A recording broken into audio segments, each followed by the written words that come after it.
You didn't even notice I changed my hair, Walker. You never notice anything that isn't attached to a dollar sign. The words hit before the champagne glass in Whitney Sterling's hand ever touched the table. She said them loud enough for 3 waiters and half the Marina Club to hear her voice sharp as the diamond bracelet catching the last light off Charleston Harbor. Walker Bennett stood very still the way he always did when something struck a nerve he didn't want anyone to see. I noticed, he said quietly. It's beautiful. So are you. Don't. Whitney's laugh had no warmth in it. Don't do the humble billionaire thing with me tonight. I know exactly what I signed up for. A ring, a wedding photographers will fight to shoot, and a husband who's already somewhere else in his head before I've finished a sentence. She set the glass down hard enough that the stem trembled. You built an empire out of shrimp boats, and you still can't build 5 minutes of actually being present. A few heads turned. Walker felt the heat climb his neck, not anger. Something closer to shame, old and familiar. The kind that had nothing to do with Whitney Sterling, and everything to do with a version of himself she had never met, and never would. We'll talk about this at home, he said. There's nothing to talk about. She stood smoothing the front of her dress, already composing her face back into the practiced ease she wore for cameras. You're not in love with me, Walker. You're in love with the idea that someone finally looks right standing next to you in a photograph. That's not the same thing, and we both know it. She left him there on the deck of his own yacht, surrounded by string lights and rented laughter, 400 feet of teak and steel that had cost more than most people would earn in 3 lifetimes, and he had never in his life felt so completely alone. Welcome to our YouTube channel. Thank you so much for taking the time to watch today's video. Before we begin, we would love to know where you are watching this video from. What time is it where you are right now? And which country are you joining us from? Is it the United States, the United Kingdom, France, Canada, or somewhere else in the world? Please leave a comment and share it with us. It would be truly wonderful if people from all around the world could connect with one another, share their stories and feelings, and spread kindness and love through every video. Thank you for becoming a part of our community. We hope you enjoy a meaningful, peaceful, and heartwarming time watching this video. Walker Bennett was 38 years old, and by any measure the world used he had already won. Bennett Seafood Co. moved more wild-caught shrimp and oysters out of the port of Charleston than any company in the state's history. His name appeared on hospital wings and scholarship funds. Magazines that had never bothered learning how to spell his name correctly now put his face on their covers, always with the same headline about self-made success, always leaving out the parts that mattered. He walked to the bow of the boat alone, loosening his tie, and looked out at the dark water lapping against the hull. Somewhere out there, past the lit-up marina, past the church steeples of the old city, the tide was doing what it had always done, coming in, going out, indifferent to every fortune ever built along its banks. He thought of his father's voice on the phone that morning. The engagement announcement needs to run before the primary debate, Walker. Optics matter. Not congratulations. Not are you happy. Optics. He thought of the way Whitney had looked at her own reflection in the yacht's dark window 3 separate times during dinner, and never once at him. And then, unbidden the way it always came, a memory he'd spent 20 years trying to keep locked below deck, rising now the way it did every time something cracked him open even slightly. Cold. Not Charleston cold. Not a bad night in a warm coat. The other cold. The cold that lived in a body for good once it had been there long enough. He was 17 again for the length of one breath. Bones sharp under thin skin ribs. He could count through a t-shirt gone gray from washing in gas station sinks. Feet that had gone numb sometime around midnight and stayed that way until morning. He remembered a highway overpass outside a town he could no longer name. Remembered the particular sound wind made tearing through a cardboard windbreak he'd built with his own hands. Remembered lying awake, counting hours, not because he wasn't tired, but because sleep in that kind of cold felt dangerous, like something you might not wake up from. He remembered being so hungry that hunger stopped being a feeling and became a kind of silence in his chest. And he remembered this was the part he could never fully outrun, how carefully, how quietly a boy learns not to ask anyone for anything. Because asking and being refused hurt worse than the cold ever did. Walker gripped the polished railing of a yacht worth $11 million, and for a moment could not tell which version of himself was more real. The boy who had nothing and trusted no one, or the man who had everything and was trusted by no one either, not really, not for himself. He heard footsteps behind him and didn't turn. That was ugly, Tucker Boone said, coming to stand beside him at the rail. Walker's oldest friend, his chief operating officer, the only person left alive who had known him before any of this, before the company, before the name, before Whitney Sterling learned to say his name like a business card. Tucker didn't dress up his voice for anyone, least of all Walker. You want me to go find her and smooth it over? No. Walker exhaled long and slow, watching it fog faintly in the cooling air. She's not wrong, Tucker. That's the part that's eating at me. She's not wrong about any of it. Tucker studied him a moment, the way he had since they were 19 years old, sharing a 2-room apartment neither of them could really afford back before either of them had 2 nickels to put together, let alone a fleet of trawlers, and a headquarters with Walker's name etched into glass. You've been somewhere else all night, he said. More than usual. Walker didn't answer right away. Out past the last of the docked boats, a shrimper was coming in late running lights, cutting yellow lines across the black water, and something about the sight of it, plain, working unglamorous, pulled at him harder than anything on the deck. Behind him. Do you ever wonder, Walker said finally, if anyone in my life actually knows me? Not the company, not the name on the building. Me. I know you, Tucker said simply. You do. Walker managed something close to a smile. You're about the only one. He was quiet for a long moment, turning the old half-formed idea over in his mind, the way he had turned it over 100 times before, always late at night, always alone, always talking himself out of it by morning. Except tonight there was no talking himself out of anything. Whitney's voice was still ringing in his ears. You're in love with the idea of someone, not a person, and beneath it older and quieter. The cold and the hunger and the years no one on this boat would ever believe belonged to the man standing in front of them. I want to disappear for a while, Walker said. Tucker turned to look at him fully now. Disappear how? Somewhere nobody knows the name Bennett. No company, no money, none of it. I want to find out if there's a single person left in this world who could care about me without knowing a single thing about what I'm worth. He said it plainly, without drama, the way a man says something he has finally stopped being afraid to say out loud. I want to know if it's still in me. Whatever it is that makes a person worth loving on its own. The wind moved off the harbor, cool and steady, carrying the smell of salt and diesel, and faintly the sweetness of the marsh grass somewhere beyond the lights. Walker Bennett stood at the rail of the most expensive thing he owned, a man who had built an empire out of nothing, and still could not shake the feeling that none of it had ever once been about him, and for the first time in longer than he could remember he let himself imagine walking away from all of it, if only to find out what, if anything, was left underneath. The Bennett estate sat on 11 acres overlooking the Ashley River white columns, catching the morning light the way they always did in the real estate photographs. Harlan Bennett liked to keep updated every few years, as if the house itself were also running for office. Walker parked his truck in the circular drive, not the sports car, not the SUV with the driver. Just the old work truck he still kept registered under a shell company, so reporters would stop photographing it outside grocery stores and walked in through the side door the way he had as a boy, back when this house had felt less like a monument and more like somewhere he was allowed to sleep. He found his mother in the sunroom, a cup of coffee going cold in front of her, a stack of campaign correspondence she was supposed to be answering, left untouched at her elbow. You look like you didn't sleep, Diane Bennett said, setting down the pen she wasn't using anyway. I didn't.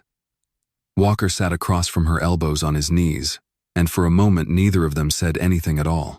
Diane had a way of watching him that made him feel, even now, even at 38, like the boy who used to come home from school and not mention that he hadn't eaten lunch. She had learned that watching he sometimes thought far too late to undo whatever it was meant to catch. Whitney called me this morning, she said carefully. She's upset. She's not wrong to be. Walker. Mom. He rubbed a hand over his face. I'm calling off the engagement. Diane set her coffee cup down with a small, precise click against the saucer, the kind of controlled movement Walker had watched her make his entire life whenever something threatened to become a scene. Your father is going to lose his mind. My father lost his mind the day he decided a wedding announcement should run before a debate, Walker said, and heard the edge in his own voice sharper than he meant it. He softened because it wasn't Diane's fault, not really. I'm not marrying someone because the timing works for a campaign. I can't keep doing that. Any of it. Then, what exactly are you doing instead? He told her, plainly the way he'd told Tucker the night before on the deck of the boat that he wanted to go somewhere. No one knew the Bennett name live for a while as a man with nothing, and find out whether there was still anyone left in the world capable of caring about him without a single fact about his bank account attached to it. He watched his mother's face move through several things at once, confusion first, then something closer to fear, and beneath that, buried so far down he almost missed it, something that looked for just a moment like recognition. You want to disappear, she said slowly. I want to find out if I'm still someone worth finding once none of this is attached to me." Diane was quiet for a long moment, turning her wedding ring the way she did when she was choosing her words with more care than usual. "Your father built this family on being seen, Walker. Every room he's ever walked into, every hand he's shaken. I'm not sure he'd understand wanting the opposite of that. I know he won't. Then why tell him at all?" "Because I owe him that much," Walker said quietly. "Even if he doesn't return the favor." Harlan Bennett's study smelled the way it always had: leather, old paper, the particular dry warmth of a fireplace that ran on gas instead of wood, because real fire left too much mess for the housekeeping staff to manage before evening. Events. Harlan didn't look up from the folder in front of him when Walker came in, though. Walker knew the way he'd known his whole life that his father missed absolutely nothing in a room. "Your mother tells me you're calling off the engagement," Harlan said, still reading. 6 weeks before the primary debate. "Do you understand what that looks like?" "I understand it looks bad for you," Walker said. "That's not the same thing as it being wrong." Harlan finally looked up, and for a moment Walker saw the calculation happen behind his father's eyes. The same calculation that had run every major decision of Walker's childhood. What does this cost us? What does this buy us? How do we spin it before the story gets away from us? It was a look Walker had spent years mistaking for concern. "I have Camden Calhoun's endorsement riding on this family, looking like a family, Walker. Stable, presentable. You cancel a wedding 2 months before the primary and every reporter in this state starts asking why. Then tell them the truth. I didn't love her the right way, and marrying her anyway would have been worse than any headline you're worried about. Love." Harlan said the word the way a man says a foreign phrase he's never had much use for. "You built a 9-figure company out of shrimp boats, son. You didn't do that on love. You did it on discipline and instinct, and knowing exactly what a thing is worth before you commit to it." Walker felt something old and tired settle over him, the particular exhaustion of an argument he had been having in one form or another with this man his entire life. "I'm leaving for a while," he said. "Not the company. Tucker can run day-to-day operations. He's done it before. I mean me. I'm going somewhere. Nobody knows who I am, and I'm not telling you where." For the first time, Harlan set the folder down entirely. "You're joking." "I'm not. Walker, you cannot simply vanish in the middle of a governor's race. Do you have any idea the position that puts me in the position it puts you in? You have enemies who would very much like to know the Bennett heir is unaccounted for and unprotected. This isn't a game." "It's not a game to me either," Walker said, quieter now. "I've spent 20 years building something so big that no one can see past it to ask who I actually am underneath it. I need to know if there's anything left under there worth finding. That's not a whim, Dad. That's the only honest thing I've wanted in a long time." Harlan studied him for a long moment, and something briefly crossed his face that might in another man have been worry rather than strategy. But it passed quickly, replaced by the familiar tightening around his jaw that Walker had learned long ago to read as "this conversation is now a problem to be managed." "I won't stop you," Harlan said finally. "But when this campaign is over and you've had your experiment, I expect you back, and I expect this family's name intact. Is that understood?" Walker didn't answer that directly. He simply nodded once and left the study the way he'd left it 1,000 times before carrying something heavier out than he'd brought in.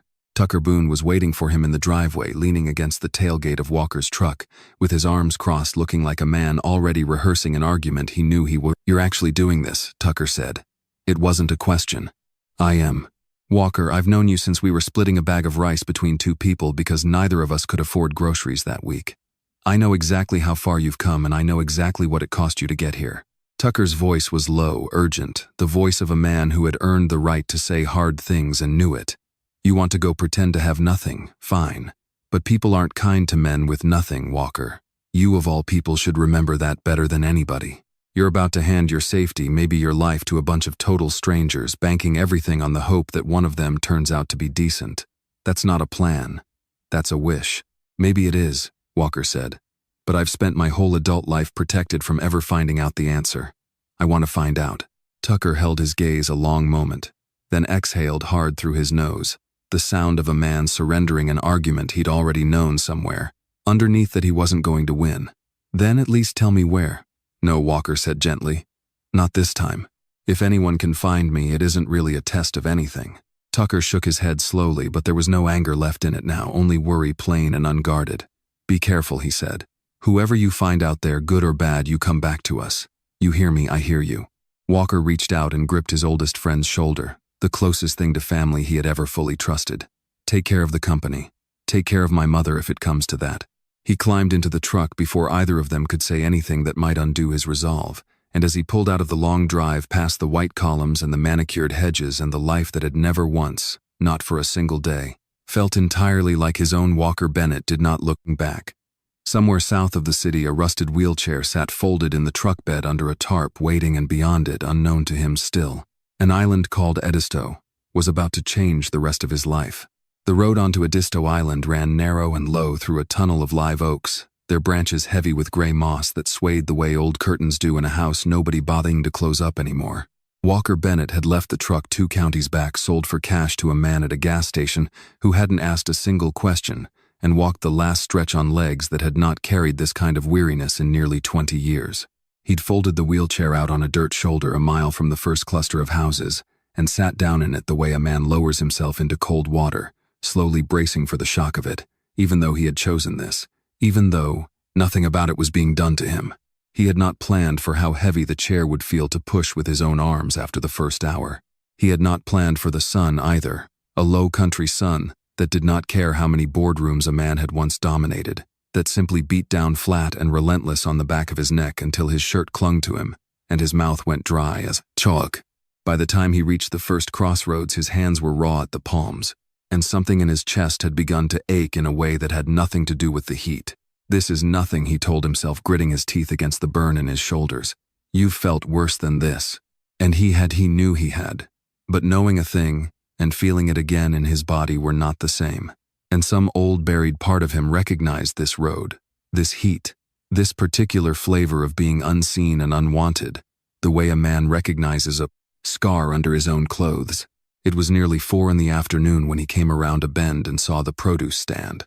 It sat at the edge of a dirt lot beneath 2 enormous oaks, a simple structure of unpainted wood with a tin roof gone soft and orange, with rust crates of tomatoes and okra, and boiled peanuts arranged with a care that suggested someone took real pride in how the vegetables were stacked. Even out here, even for whoever might pass by. A hand-lettered sign read, "Read Family Produce Fresh. Daily." The paint a little faded, the letters careful and even. Walker's stomach clenched, not with hunger exactly, though he was hungry, genuinely, achingly hungry, in a way he had trained himself out of feeling for 2 decades, but with something closer to dread. This was the moment the whole plan became real. Not the leaving, not the driving, not the folding of the wheelchair on the side of a road. This. The first pair of eyes that would look at him and see nothing but a stranger in trouble. He wheeled himself the last 30 yards with his arms trembling and stopped at the edge of the stand's shade and said nothing at all, because he genuinely did not know what a man in his position was supposed to say. The young woman behind the crates looked up. She was maybe 26, 27, dark hair pulled back loosely beneath a faded ball cap sleeves, pushed up over forearms browned by outdoor work, a smear of dirt along one cheekbone that she'd clearly missed wiping away. Hours ago, she had been sorting peaches into a wooden crate, and her hands went still on the fruit the moment she saw him taking him in the wheelchair, the sunburn climbing his neck. The hollowed look Walker hadn't had to fake because 2 days without a proper meal had put it there honestly. "Lord," she said softly, and came around the stand before he could say a word, crouching down in front of him, so that her eyes were level with his. "Sir, are you all right? You look like you've been out in this heat a while." "I'm fine," Walker said, and his own voice came out rougher than he expected, cracked at the edges from thirst and disuse of a kind he hadn't planned for. "Just needed to sit a minute." "You don't look fine." She was already moving, pulling a jug of water from beneath the stand and pouring it into a paper cup without waiting to be asked, pressing it into his hands with a directness that startled him more than any kindness he could remember in years. "Drink that slow. Not all at once, you'll make yourself sick." He drank, and it was without exaggeration the best thing he had tasted in longer than he could say, not because it was anything but tap water in a paper cup, but because no one had handed it to him. No assistant, no waiter anticipating a tip. No one performing hospitality for a man whose name opened doors. She had simply looked at him and seen someone in trouble, and acted the way a person acts on instinct before they've had time to calculate anything about it. "I'm Hannah," she said, settling back on her heels, still watching him with open concern. "Hannah Reed. This is my family's stand." "Walker," he said, and the lie came out easier than he expected because it wasn't really a lie at all, just half of the truth offered plainly. "Just Walker." "Where are you headed, Walker?" He hesitated. He had rehearsed an answer for this exact question a dozen times on the walk-in. and every version of it had sounded false the moment he imagined saying it out loud. What came out instead was closer to the truth than he'd planned. Nowhere in particular. Trying to find somewhere I can rest a while. Work maybe if anybody's got work for a man who can't stand on his own two legs for long. Something in Hannah's face shifted, not pity exactly, though there was compassion in it, but something steadier than pity, something that looked almost like recognition. You got people looking for you, family somewhere, no, Walker said. And this time the word came out with more weight than he intended, more truth in it than he'd meant to give away. Nobody's looking for me. Hannah held his gaze a moment longer than was comfortable, and Walker felt absurdly as though she were seeing straight through the sunburn and the raw hands and the borrowed wheelchair to something underneath he hadn't shown anyone in 20 years. Then she stood brushing dirt from her knees and the moment passed. Well, you're not spending the night on the side of the road, she said in a tone that did not invite argument. My daddy's got a truck coming through in about an hour to pick up the last of today's crates. I'll get you something to eat while you wait, and we'll figure out the rest after that. The evening came down slow and gold over the marsh, the kind of low-country light Walker had seen in photographs 100 times, without ever once standing inside it. Heat lifting off the grass in visible waves, cicadas, starting up their long, metallic drone in the oaks, the tide somewhere beyond the tree line beginning its long, unhurried pull back out to sea. Hannah brought him a paper plate of boiled peanuts and a thick slice of cornbread wrapped in a paper towel, and sat down on an overturned crate across from him while he ate. Not prying, not asking the questions, he'd braced himself for simply keeping him company the way a person does for someone they've decided, without needing a reason, deserves not to be alone. Walker ate slowly, deliberately, the way he'd trained himself to eat all those years ago when food had been scarce enough that wolfing it down only to feel sicker afterward was a mistake made exactly once. He was aware distantly of how strange this was, a man who could have bought this entire stand, this entire island, without noticing the dent in his accounts.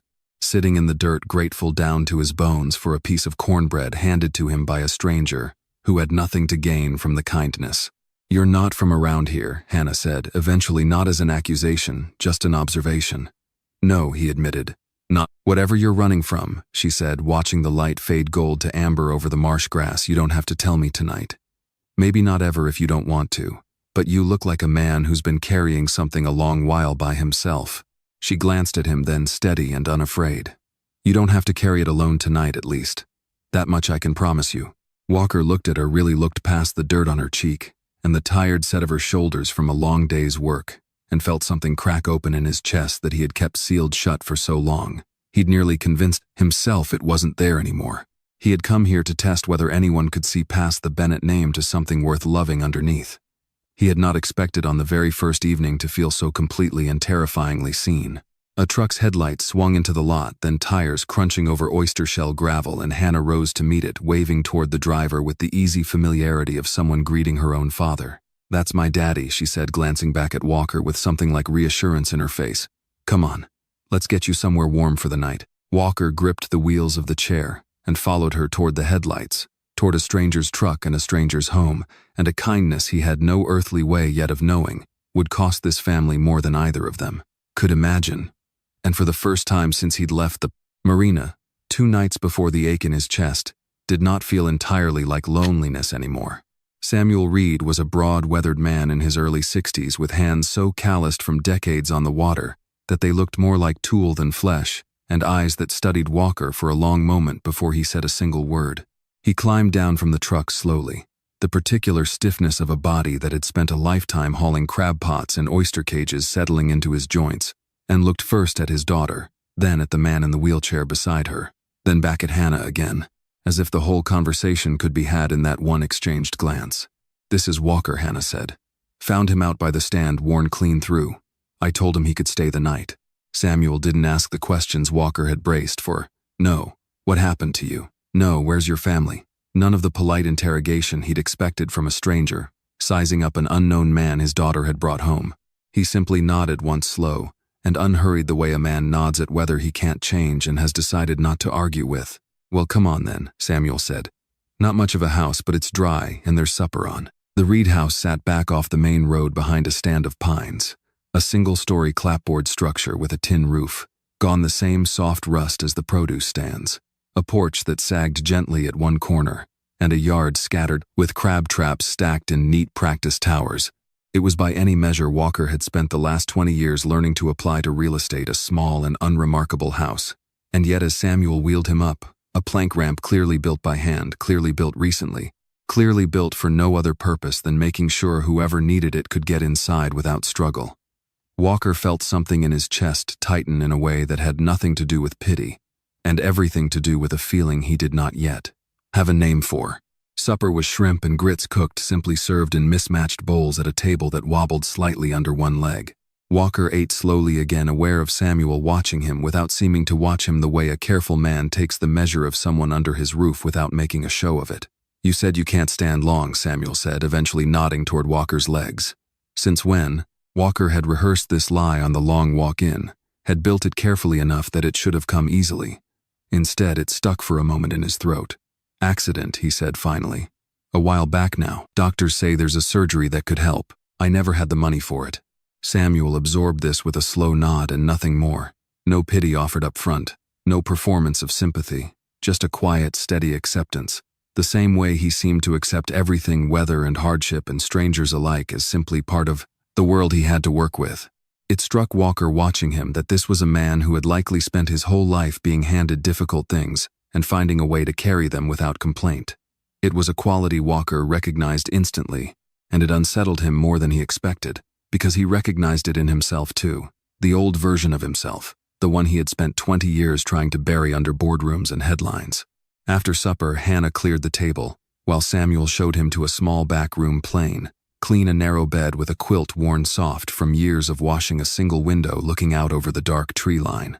"You'll be comfortable enough in here," Samuel said, setting a folded towel on the foot of the bed. "Bathroom's just down the hall if you need help getting there." "Thank you," Walker said, and meant it with an intensity that surprised him. "You didn't have to take me in." Samuel paused in the doorway, considering this for a long moment. "My mama used to say, you never turn away somebody who's hungry or hurting because you never know when the world's going to turn around, and you'll be the one needing a door to open." He said it simply, without weight, the way a man repeats something he has believed his whole life, without ever having to examine it too closely. "Get some rest." He left the door half open, the way you leave a door for someone you don't yet fully trust, but don't want to make feel like a stranger either. And Walker lay back against the thin pillow, staring at the water-stained ceiling, listening to the low murmur of Hannah and her father's voices drifting from the kitchen, unable to make out the words, but comforted in a way he hadn't expected to be comforted by the simple fact of two people talking softly in a house that wasn't his. It was well past midnight when Walker woke, disoriented, unsure at first where he was, the old reflex of a body that had once slept in enough unfamiliar places to distrust waking up anywhere new. He lay still, letting his eyes adjust to the dark, and became aware of a faint slice of light falling across the hallway floor from a room down the hall left slightly ajar. Thirst, or maybe just restlessness, drew him out of bed and into the wheelchair he had left folded beside it. More out of habit now than necessity, the ache in his legs from the long walk had faded into ordinary soreness, nothing that should have kept a healthy man from standing. He wheeled himself quietly toward the small bathroom at the end of the hall, and it was there, in the narrow strip of light spilling from what he now saw was a modest sitting room, that he saw the photograph.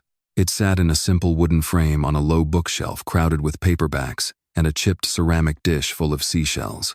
A woman younger than Samuel, dark-haired, laughing at something outside the frame, one hand shading her eyes against strong sun. Beside her stood a much younger Hannah, perhaps 7 or 8 years old, gap-toothed and grinning, clutching a fistful of marsh grass like a trophy. Walker went very still. It was not the resemblance to Hannah that stopped him, though it was there, unmistakable in the shape of the eyes, the set of the jaw. It was something older than that, something that rose up from a part of his memory he had spent 2 decades keeping locked below the surface of every polished, controlled version of himself he had built, since a face half-remembered, softened at the edges by time and trauma, and the particular way the mind blurs the details of nights it would rather forget. A woman's face close to his own in the dark water, roaring somewhere nearby, hands gripping his arm with a strength that had felt impossible for someone her size. "Hold on, I've got you. Just hold on." The memory came all at once, the way drowning itself must come, not gradual but total, pulling him under before he had time to brace for it. He was 17 again, soaked to the bone, the current of a flooded creek dragging at his legs, his fingers too numb with cold to keep their grip on a fence post he'd caught hold of in the dark. He remembered the terror of it more clearly than he had allowed himself to remember anything in years, the absolute certainty. for one endless stretch of seconds that this was how it ended, alone, unclaimed, nobody in the world even aware he existed to miss him. And then a voice cutting through the roar of the water, close and urgent and utterly unafraid, hands closing around his arm and hauling with a strength that seemed to come from somewhere beyond the woman's slight frame, dragging him up onto solid ground while he coughed and shook and wept in a way he had never let himself weep before or since. She had brought him inside somewhere, a house warm smelling of wood smoke, and dried him by a fire and fed him broth from a chipped bowl, and never once asked him a single question he didn't want to answer. He had stayed 3 weeks. He had left without saying goodbye too, ashamed of what he was to say thank you properly to the only person who had ever asked nothing of him at all. He had never learned her name. Walker's hands gripping the wheels of the chair had gone white-knuckled without his noticing. He stared at the photograph, at the laughing dark-haired woman with her hand shading her eyes against a low country sun, and felt the floor of his carefully constructed disguise give way entirely beneath him. Hannah's mother. It had to be. The eyes, the set of the jaw, the particular tilt of her head, it was Hannah's face aged forward 15 years and turned to face a different camera. The woman who had pulled him from a flooded creek when he was a boy with nothing, and no one who had asked for nothing in return, who had likely never known his real name any more than he had ever learned hers, was the same woman whose house he was now lying in under a lie of his own making, whose daughter had fed him cornbread with her own hands that very evening, whose husband had built a wheelchair ramp for a stranger without a second thought, because that was simply what this family did. Behind him, floorboards creaked. Walker turned too slowly to hide the stricken look still fresh on his face, and found Hannah standing in the hallway in a worn flannel robe, watching him with quiet concern. "Couldn't sleep either?" she asked softly, and then seeing his expression, her brow creased. "Walker, you all right? You look like you've seen a ghost." He looked back at the photograph one last time before he answered, his heart hammering against his ribs with a force he hadn't felt in 20 years. The enormity of what he now knew, and what he still had not told her, pressing down on his chest like floodwater, rising all over again. "I'm fine," he said, and the lie tasted worse than any he had told since arriving on this island. "Just tired. I should get back to bed." But as Hannah led him gently back down the hall, Walker Bennett understood with a clarity that frightened him more than the memory itself that the life he had built to test whether anyone could love him without knowing his name had just collided without warning with a debt he had carried unknowingly for 15 years, and that the woman who had once saved his life was already gone and could never know what her kindness offered freely to a stranger on the worst night of his life had ultimately become. Walker did not sleep again that night.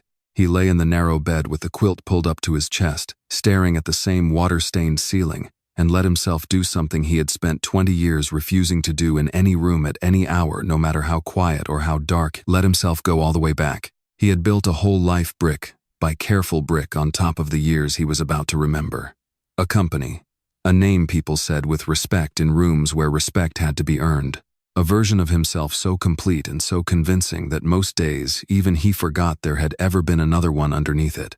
But lying now in a stranger's guest room in the house of the woman who had once pulled him from a flood and asked for nothing the walls he had built around those years did not hold. They simply weren't strong enough anymore, not after tonight, not after that photograph. "Hold on. I've got you." Her voice again close in the dark, and behind it, further back than he usually let himself travel, another voice. Rougher, angrier, a voice that had taught him long before he ever learned anything else about the world, exactly how small and how quiet a boy could learn to make himself. He had been born Walker Dean Michaels in a rented house outside a paper mill town in the upstate, to a mother named Rosalind, who sang while she did the dishes, and a father named Curtis, who worked the mill until the drinking cost him the job, and then worked nothing at all.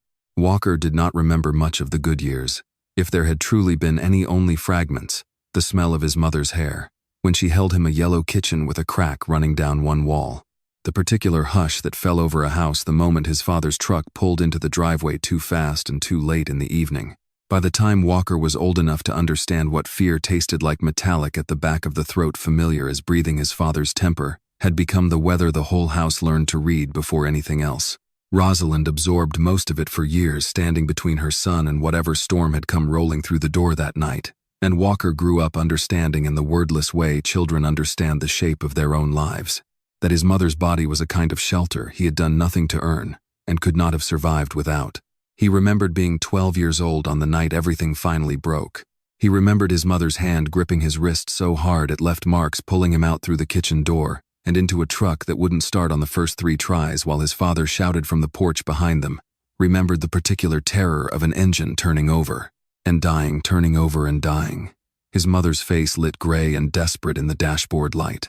He remembered more than anything. The sound, not words, just sound, a night coming apart at the seams, and his mother pushing him down low in the seat with one hand while she reached for the door with the other, telling him in a voice gone suddenly and unnaturally calm to stay down, to stay quiet, to not move no matter what he heard. He had stayed down. He had stayed quiet. He had not moved. What Walker Bennett carried out of that night, and had carried every single day since, was not the sound of what happened next. He had made himself forget the sound deliberately, the way a person amputates a limb rather than let infection. Plain. But the plain, unbearable fact that came after it. His mother did not get back in the truck. There was no more truck, no more house, no more yellow kitchen with the crack down the wall. There was a stranger's blanket around his shoulders sometime before dawn, and a woman in a uniform crouching down to his eye level, asking him gently if there was anyone else, any family, anyone at all she could call. And Walker, 12 years old, soaked through with cold and something worse than cold, had understood for the first time in his life what it meant to have no answer to give. The years that followed blurred together the way hard years do when a person has trained himself not to look at them too closely. Foster homes, some kinder than others, none of them anything close to a place he could call his own. A group facility outside Columbia, where he learned faster than most boys his age that the surest way to avoid being hurt was to want as little as possible from anyone. By 15, he had learned to disappear in plain sight, to make himself small and unremarkable, and easy to overlook, because overlooked boys did not get placed with families who only wanted them for a state check, and overlooked boys did not get noticed by the older kids who took whatever wasn't nailed down. By 16, he had run. Not toward anything. He had nowhere to run toward, only away, because staying had started to feel more dangerous than the road. That was the beginning of the years he still could not think about without his whole body tightening. Bus stations and overpasses, the particular hunger that stopped being a feeling in his stomach and became a kind of silence that took up residence in his whole chest. Nights spent counting hours instead of sleeping, because sleep in that kind of cold felt like something a person might not wake up from. He learned to read a stranger's face in under 3 seconds, learned which doors might open and which ones would call the police the moment he knocked, learned the hardest lesson of all, never under any circumstance to let himself hope that any kindness offered to him would still be there in the morning. And then, on a night he had relived in fragments his whole adult life, and never once until tonight seen whole, a flooded creek behind an unfamiliar house, a fence post slipping from his numb fingers, water closing over his head with a cold so complete it felt almost peaceful. A woman's hands had closed around his arm in the dark and pulled and had not let go.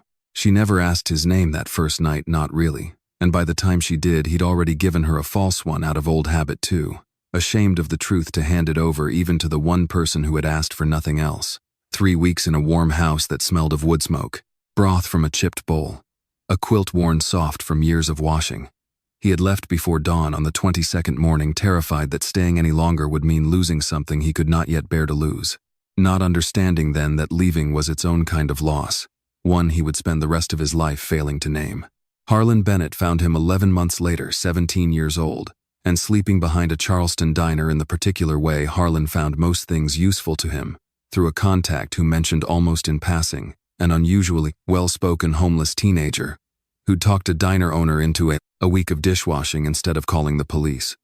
Harlan had come himself, not out of charity exactly, though Walker had spent years telling himself it was charity because the alternative was harder to sit with.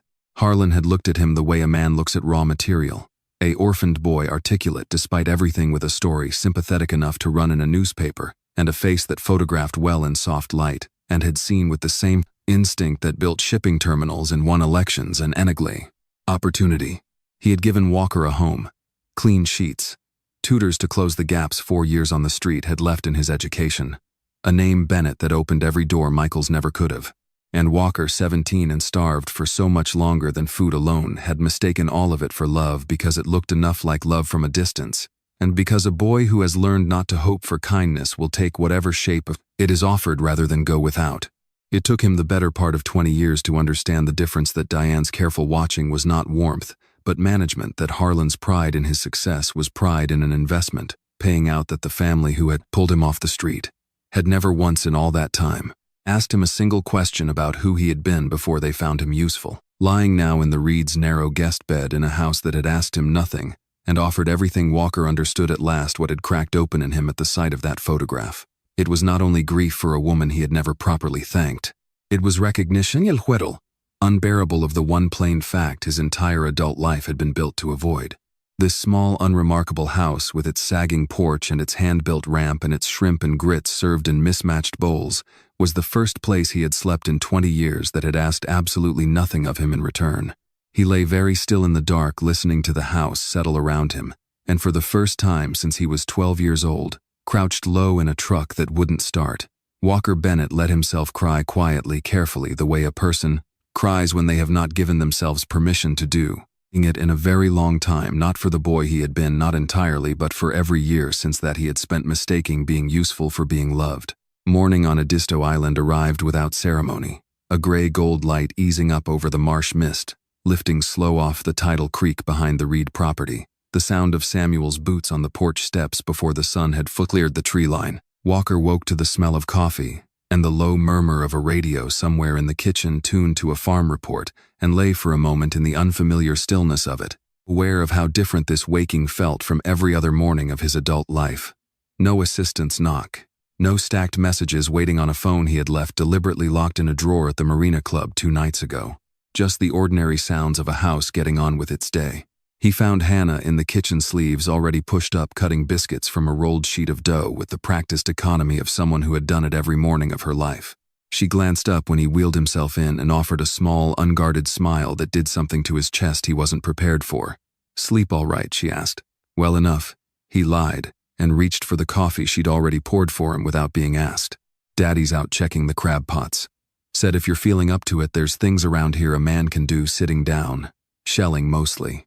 Mending line." She said it plainly, without pity, the way she seemed to say most things, and Walker understood with a gratitude that surprised him that she was offering him a way to be useful, rather than simply cared for, and that she'd guessed correctly that the second would have unsettled him more than the first. I'd like that he said and meant it more than she could have known. He spent the better part of that first full day on the porch with a burlap sack of oysters between his knees, learning the particular twist of a knife blade that Samuel showed him without a wasted word. A skill that had nothing to do with anything Walker Bennett had ever built or bought or acquired, and everything to do with patience and hands, and paying close attention to something outside himself. He was clumsy at first, cutting himself twice, and Samuel only grunted and told him to wrap it and keep going. The way a man corrects a mistake he assumes will simply stop happening with practice. It did. By late afternoon his palms ached, and his shirt was salted through with sweat, and he had a small, absurd pile of shucked oysters in a bucket beside him that he found himself absurdly proud of, the way he had not felt proud of anything in longer than he could remember.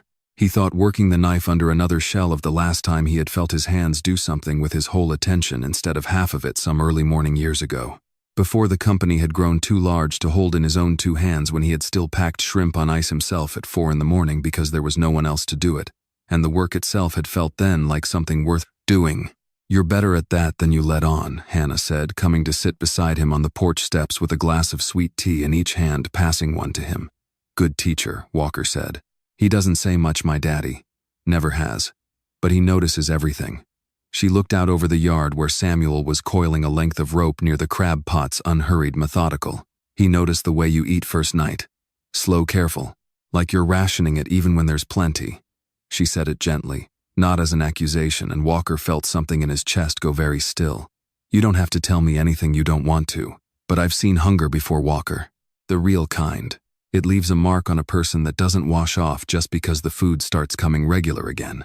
He didn't answer right away, turning the knife over in his raw hands, watching the late light slant gold across the yard.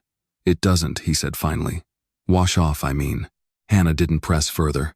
She simply sat with him a while longer, the silence between them easy rather than empty, and Walker understood that this being allowed to say almost nothing and still be believed, still be sat beside, was a kindness so plain and so total that he had genuinely forgotten somewhere in the last 20 years that people were capable of offering it. Evenings settled into a rhythm faster than Walker would have thought possible. Supper at the wobbling table. Checkers on the porch afterward, played by lantern light, because Samuel didn't believe in running the porch bulb any longer than necessary, a habit born Walker suspected from decades of watching every dollar Hannah beat him 3 games running the first night, and didn't bother pretending otherwise, laughing outright when he knocked his own king piece clean off the board trying to recover from a mistake 2 moves too late to fix.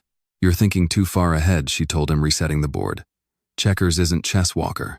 You've got to play the piece in front of you, not the one you wish you had 5 moves from now. Is that a life philosophy or just good strategy? Both, maybe." She grinned, setting the last black piece in place. "My mama used to say the same thing. Drove my daddy crazy at this very table." It was the first time she had mentioned her mother by name since the photograph, and Walker felt his pulse pick up, the old dread rising again beneath the surface of the ordinary evening. He wanted badly to ask to say her name, to hear Hannah say it, to close the strange and terrible distance between the woman in the frame and the daughter across the checkerboard from him. But the lie he was living made every question a kind of trap, and he swallowed it instead. The way he had swallowed so many things over so many years and moved a piece he barely looked at. Hannah won that game too. She did not seem to mind this time that he had gone somewhere else in his head partway through it. Colton Pruitt came by the produce stand 3 days later, driving a truck too new and too clean for the dirt lot he parked it in, wearing the kind of easy confidence Walker recognized instantly and distrusted on sight, not because it was unfamiliar, but because he had worn a version of it himself once, in boardrooms where confidence was armor rather than character. "Hannah." Colton leaned against the stand's counter with the studied casualness of a man used to being watched and liking it. "You look good today.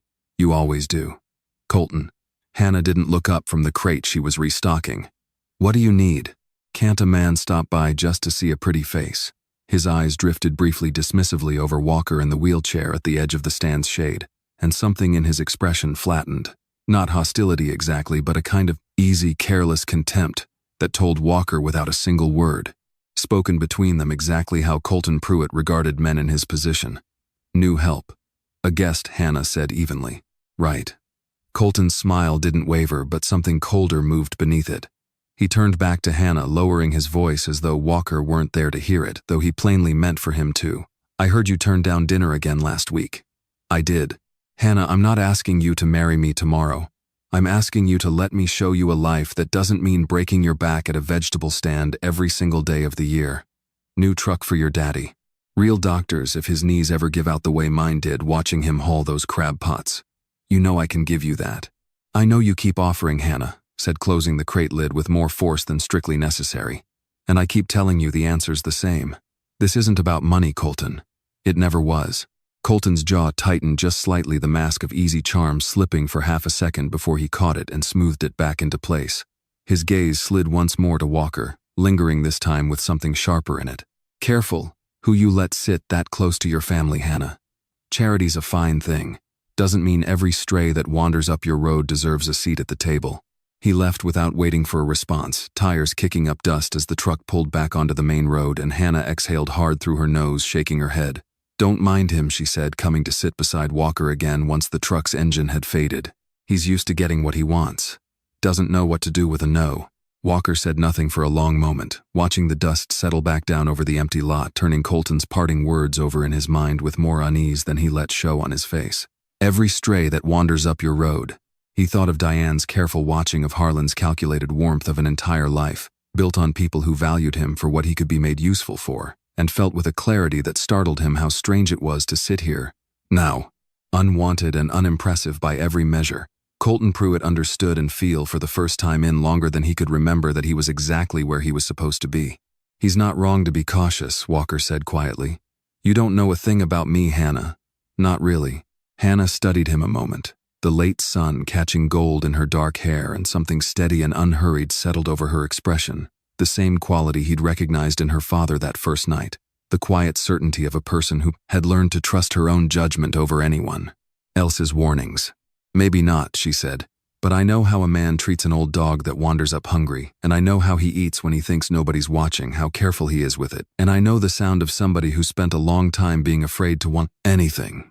She held his gaze unflinching. "That tells me plenty, Walker. More than you'd think."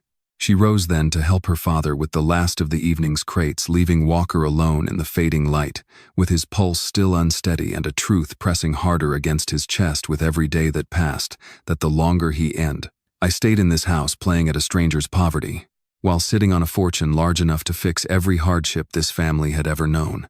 The more the lie he had told to find real love was beginning quietly and irreversibly to cost him the very thing he had come here looking for.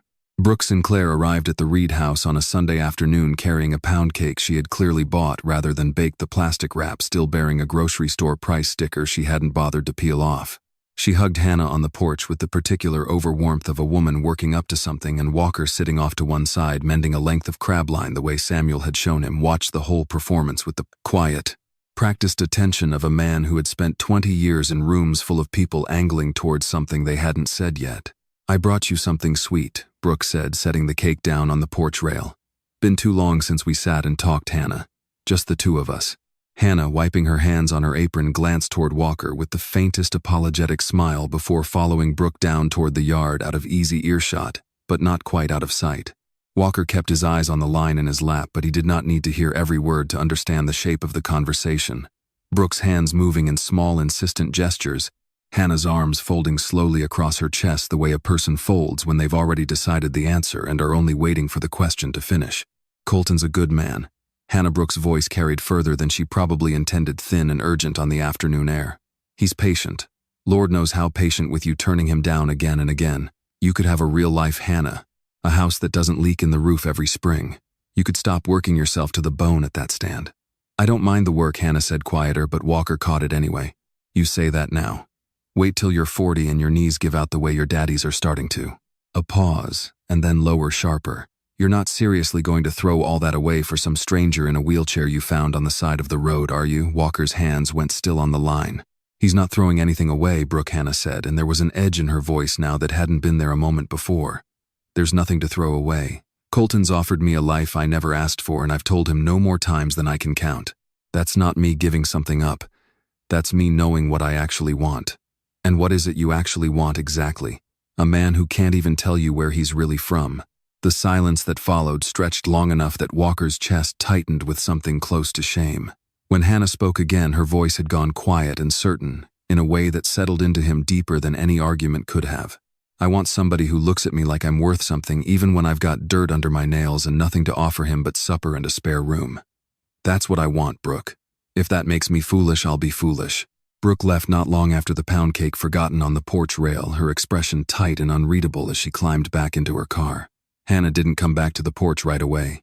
She walked instead to the edge of the yard, arms still crossed, looking out toward the tree line where the light was beginning to soften into evening, and Walker understood, watching her from a distance, that she had just chosen him sight. Unseen name, unknown, nothing offered in return over a life of real and obvious comfort. The weight of that settled on him like something physical. It was 2 days later that Walker overheard the conversation that broke something open in him entirely. He had wheeled himself down to the dock behind the house in the early evening, drawn by the particular quiet of the marsh at that hour, and found Samuel and Hannah standing near the old John boat tied up at the end of the weathered planks, their voices low and serious in a way that made Walker pause before announcing himself. "I called the clinic in Charleston again today," Samuel was saying. "Man there quoted me a number for the kind of surgery Walker's been describing.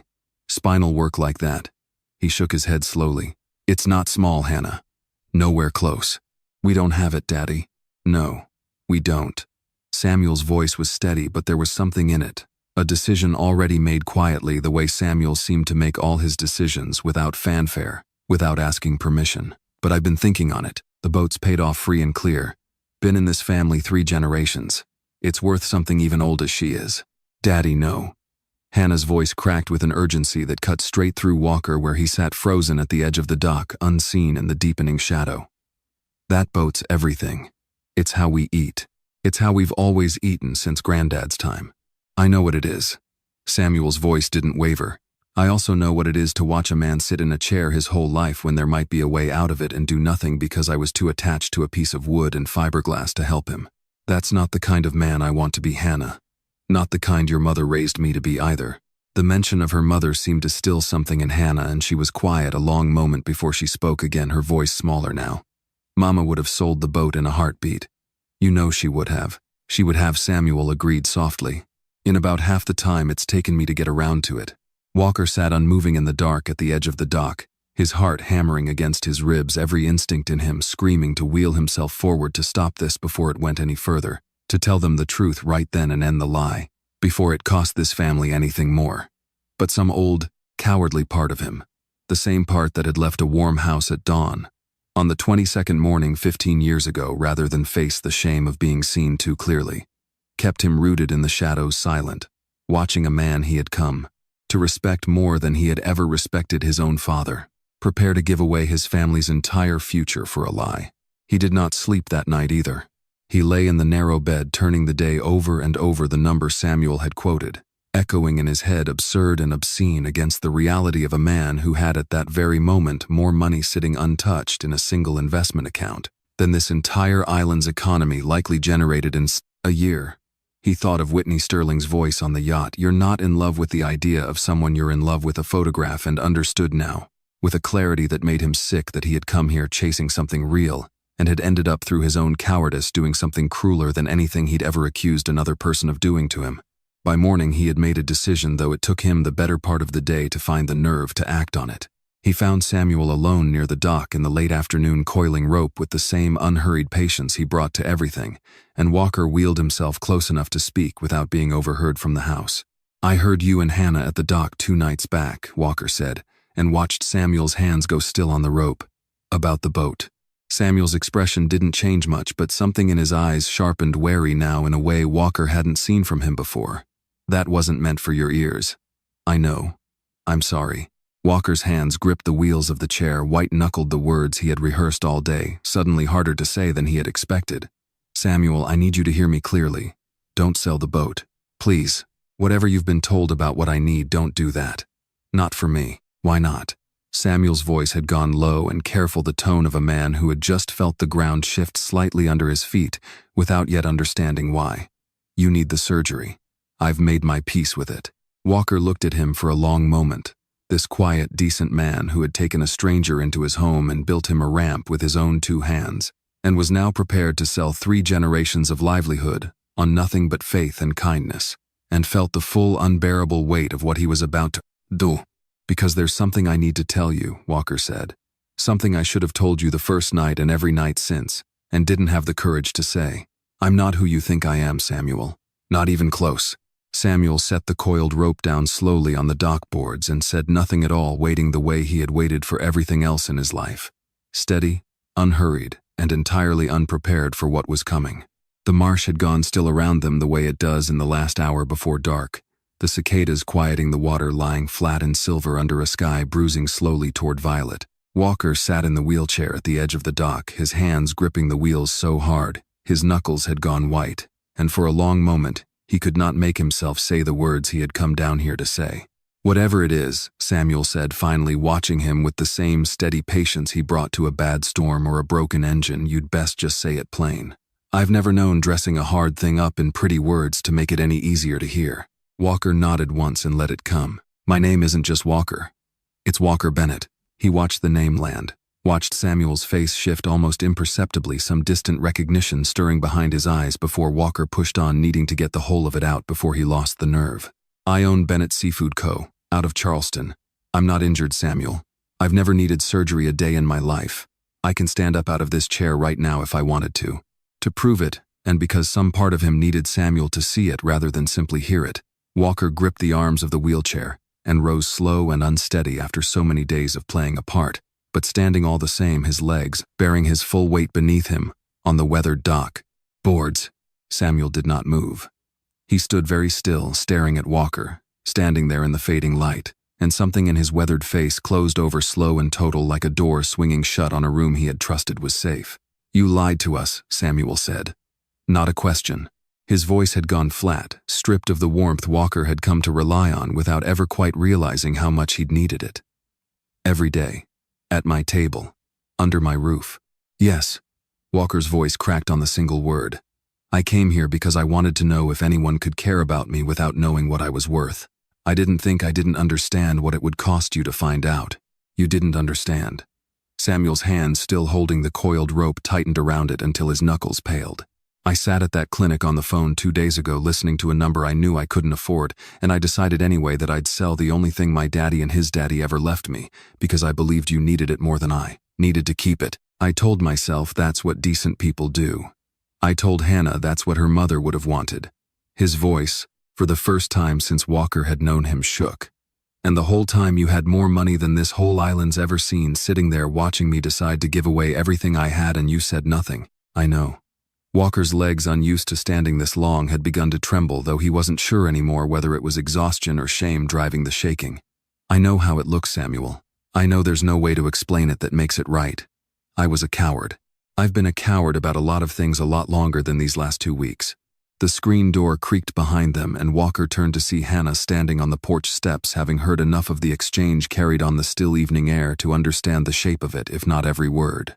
She came down toward the dock, slowly, her eyes moving from her father's rigid stillness to Walker, standing upright on legs that had until this moment never once faltered in front of her. You can walk, she said quietly. It wasn't really a question either. Hannah, you can walk. Her voice rose now, disbelief cracking into something sharper. You sat at my table every night. You let my father build you a ramp with his own hands. You let me. She stopped herself, jaw tight, and Walker understood with a fresh wave of shame exactly what she'd been about to say, and had caught before it left her. Who are you? Walker Bennett, he said again, and the name felt heavier every time he said it, an admission rather than an introduction. I own the company that ships more shrimp and oysters out of Charleston than anyone in the state. I came from nothing, Hannah, that part was never a lie, whatever else was. But I built something big enough that I stopped being able to tell whether anyone in my life actually cared about me or only what I could give them. I wanted to find out. I thought his voice broke. I thought it was a harmless thing to test. I didn't understand what it would cost the people kind enough to pass the test. Hannah's eyes were bright with tears. She was visibly refusing to let fall, her arms wrapped tight around herself the way a person holds themselves together when something has come apart too fast to process. My father sold his oyster leases 20 years back to men just like you, she said, and there was a bitterness in it now that Walker hadn't heard from her before, old and inherited rather than freshly made. Big companies that come in, take what they want, and leave families like mine scraping by on what's left. And now you're telling me you're one of them, that you've been sitting at our table this whole time letting us pity you, letting my father decide to sell his boat. Her voice caught hard on the word. The boat, Walker. He already called the buyer this morning. It's done. Walker felt the floor of whatever hope he'd been quietly building over the past 2 weeks give way entirely beneath him. I'll fix it, he said quickly. I'll buy it back. I'll buy the boat back tonight. I'll wire the money the second That's not the point. Hannah's voice was quiet now, and that quiet was worse than the anger had been. You think this is about the money. It was never about the money, Walker. It's about the fact that my father sold away 3 generations of his family's whole life because he believed he was helping a man who needed it. And the whole time you were watching him do it, letting him believe a lie that costed him everything because you wanted to know if we'd love you enough to prove it. That's not. Walker started and stopped, because when he heard it said back to him plainly in her voice, it was exactly what he had done. However, he had dressed it up to himself along the way. You're right, he said, instead quieter now. I don't have a way to make that sound like anything other than what it was. Samuel had said nothing through this exchange, standing rigid at the edge of the dock with the coiled rope still clenched in one fist, and when he finally spoke, his voice had gone low and final, in a way that landed harder than any shout could have. I think you should go, Mr. Bennett. The formality of it, the sudden deliberate distance in Mr. Bennett after 2 weeks of nothing but Walker, said with warmth. Walker hadn't realized how badly he'd come to depend on struck him harder than anything else that had been said. He looked at Samuel, at the man who had built him a ramp and taught him to shuck oysters, and told him that first night that you never turn away someone who's hungry or hurting because you never know when the world will turn around, and understood that he had taken every piece of that decency and quietly used it against the man who'd offered it freely. You're right, Walker said, because there was nothing else true left to say. I'll go tonight. He looked at Hannah one last time, hoping for something, forgiveness, or even just the smallest crack of the warmth he'd seen in her eyes across a checkerboard 3 nights ago, and found instead a careful, guarded blankness that hurt worse than open anger would have. She said nothing at all. She simply turned and walked back up toward the house, her arms still wrapped around herself, and did not look back.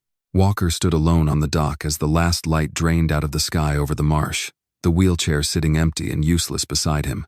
Now that the lie it represented had finally irreversibly come apart, and understood that in trying to find out whether anyone could love him without knowing his name, he had done the one thing he had promised himself.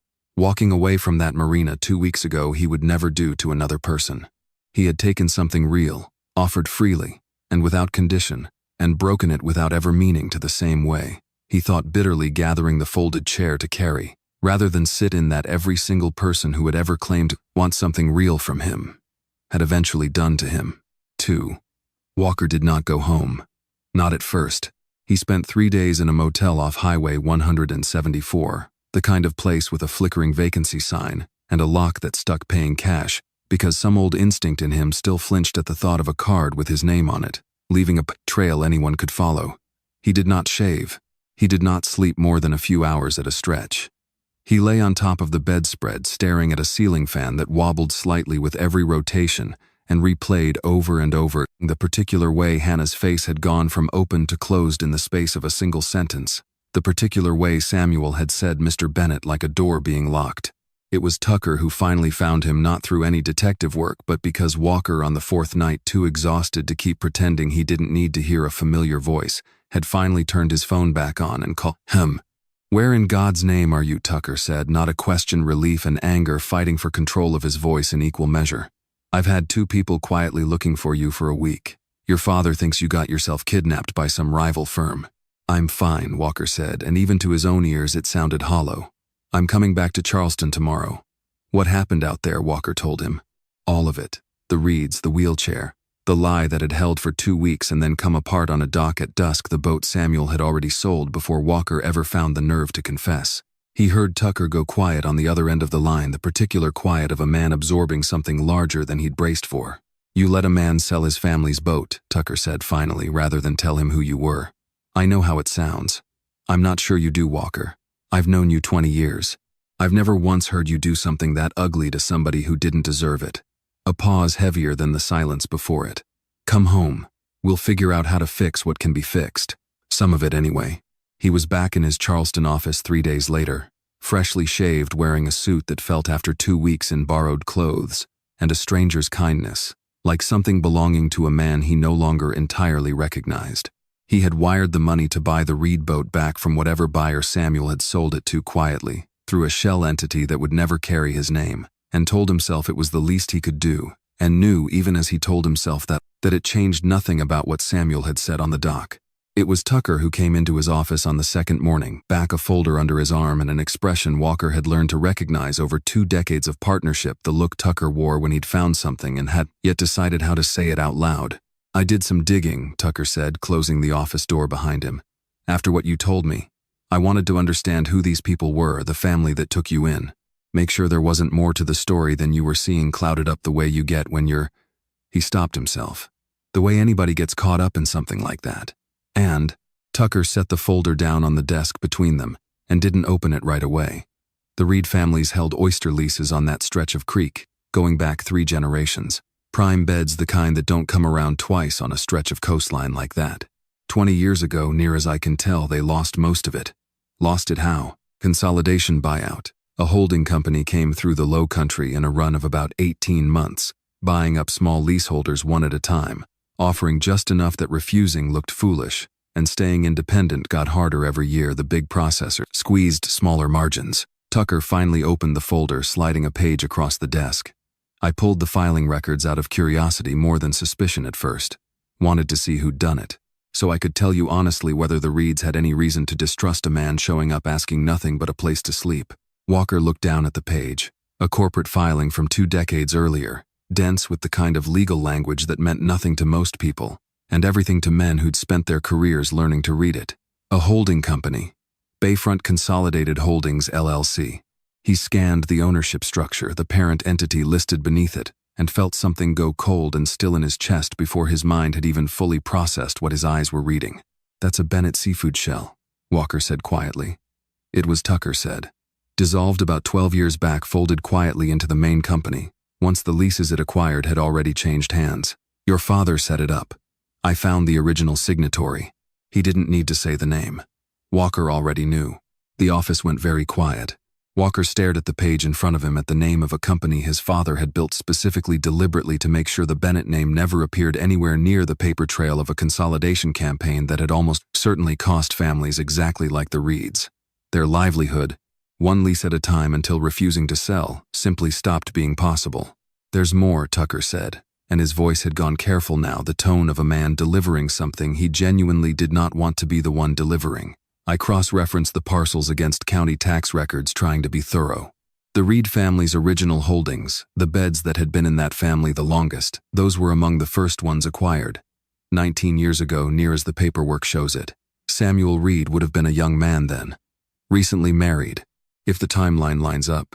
Walker's mind moved unwillingly to the photograph on the bookshelf, to a laughing, dark-haired woman shading her eyes against strong sun. A woman who had pulled a drowning boy from a flooded creek and asked for nothing, who had died young enough that her daughter still spoke of her in the careful, aching way people speak of a wound that never fully closed.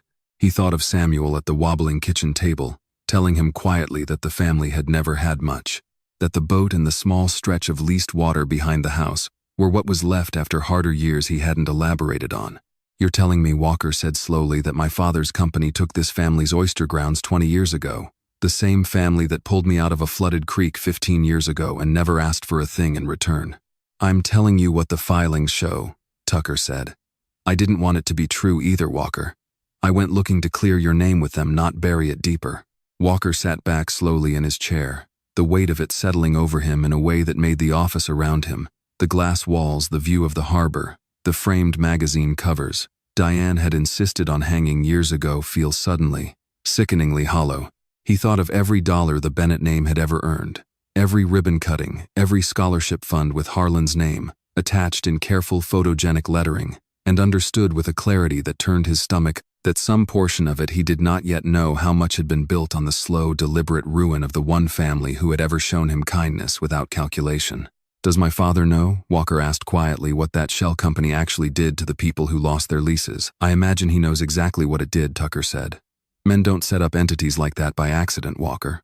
They set them up so they never have to answer for what happens under a different name." Walker sat in silence for a long moment, staring at the filing on his desk, feeling something shift inside him that he recognized distantly as the particular grief of understanding a thing about your own family that you cannot unknow and cannot undo. He had spent 2 weeks on a Disto island discovering piece by piece what real kindness looked like when it asked nothing in return. He had spent the last 10 minutes discovering exactly what his own name had cost, the people who'd shown it to him. "I have to go back," he said finally. "Walker, they told you to leave. Twice from what you told me once with a lie about who you were, and now you'd be going back with news that makes the lie look almost small by comparison." "I know." Walker closed the folder slowly, his hands not entirely steady. "But they deserve to hear this from me before they hear it any other way. Whatever's left of anything they might still feel for me, I owe them the truth, all of it this time. Even the part that isn't going to make them think any better of the Bennett name than they already do."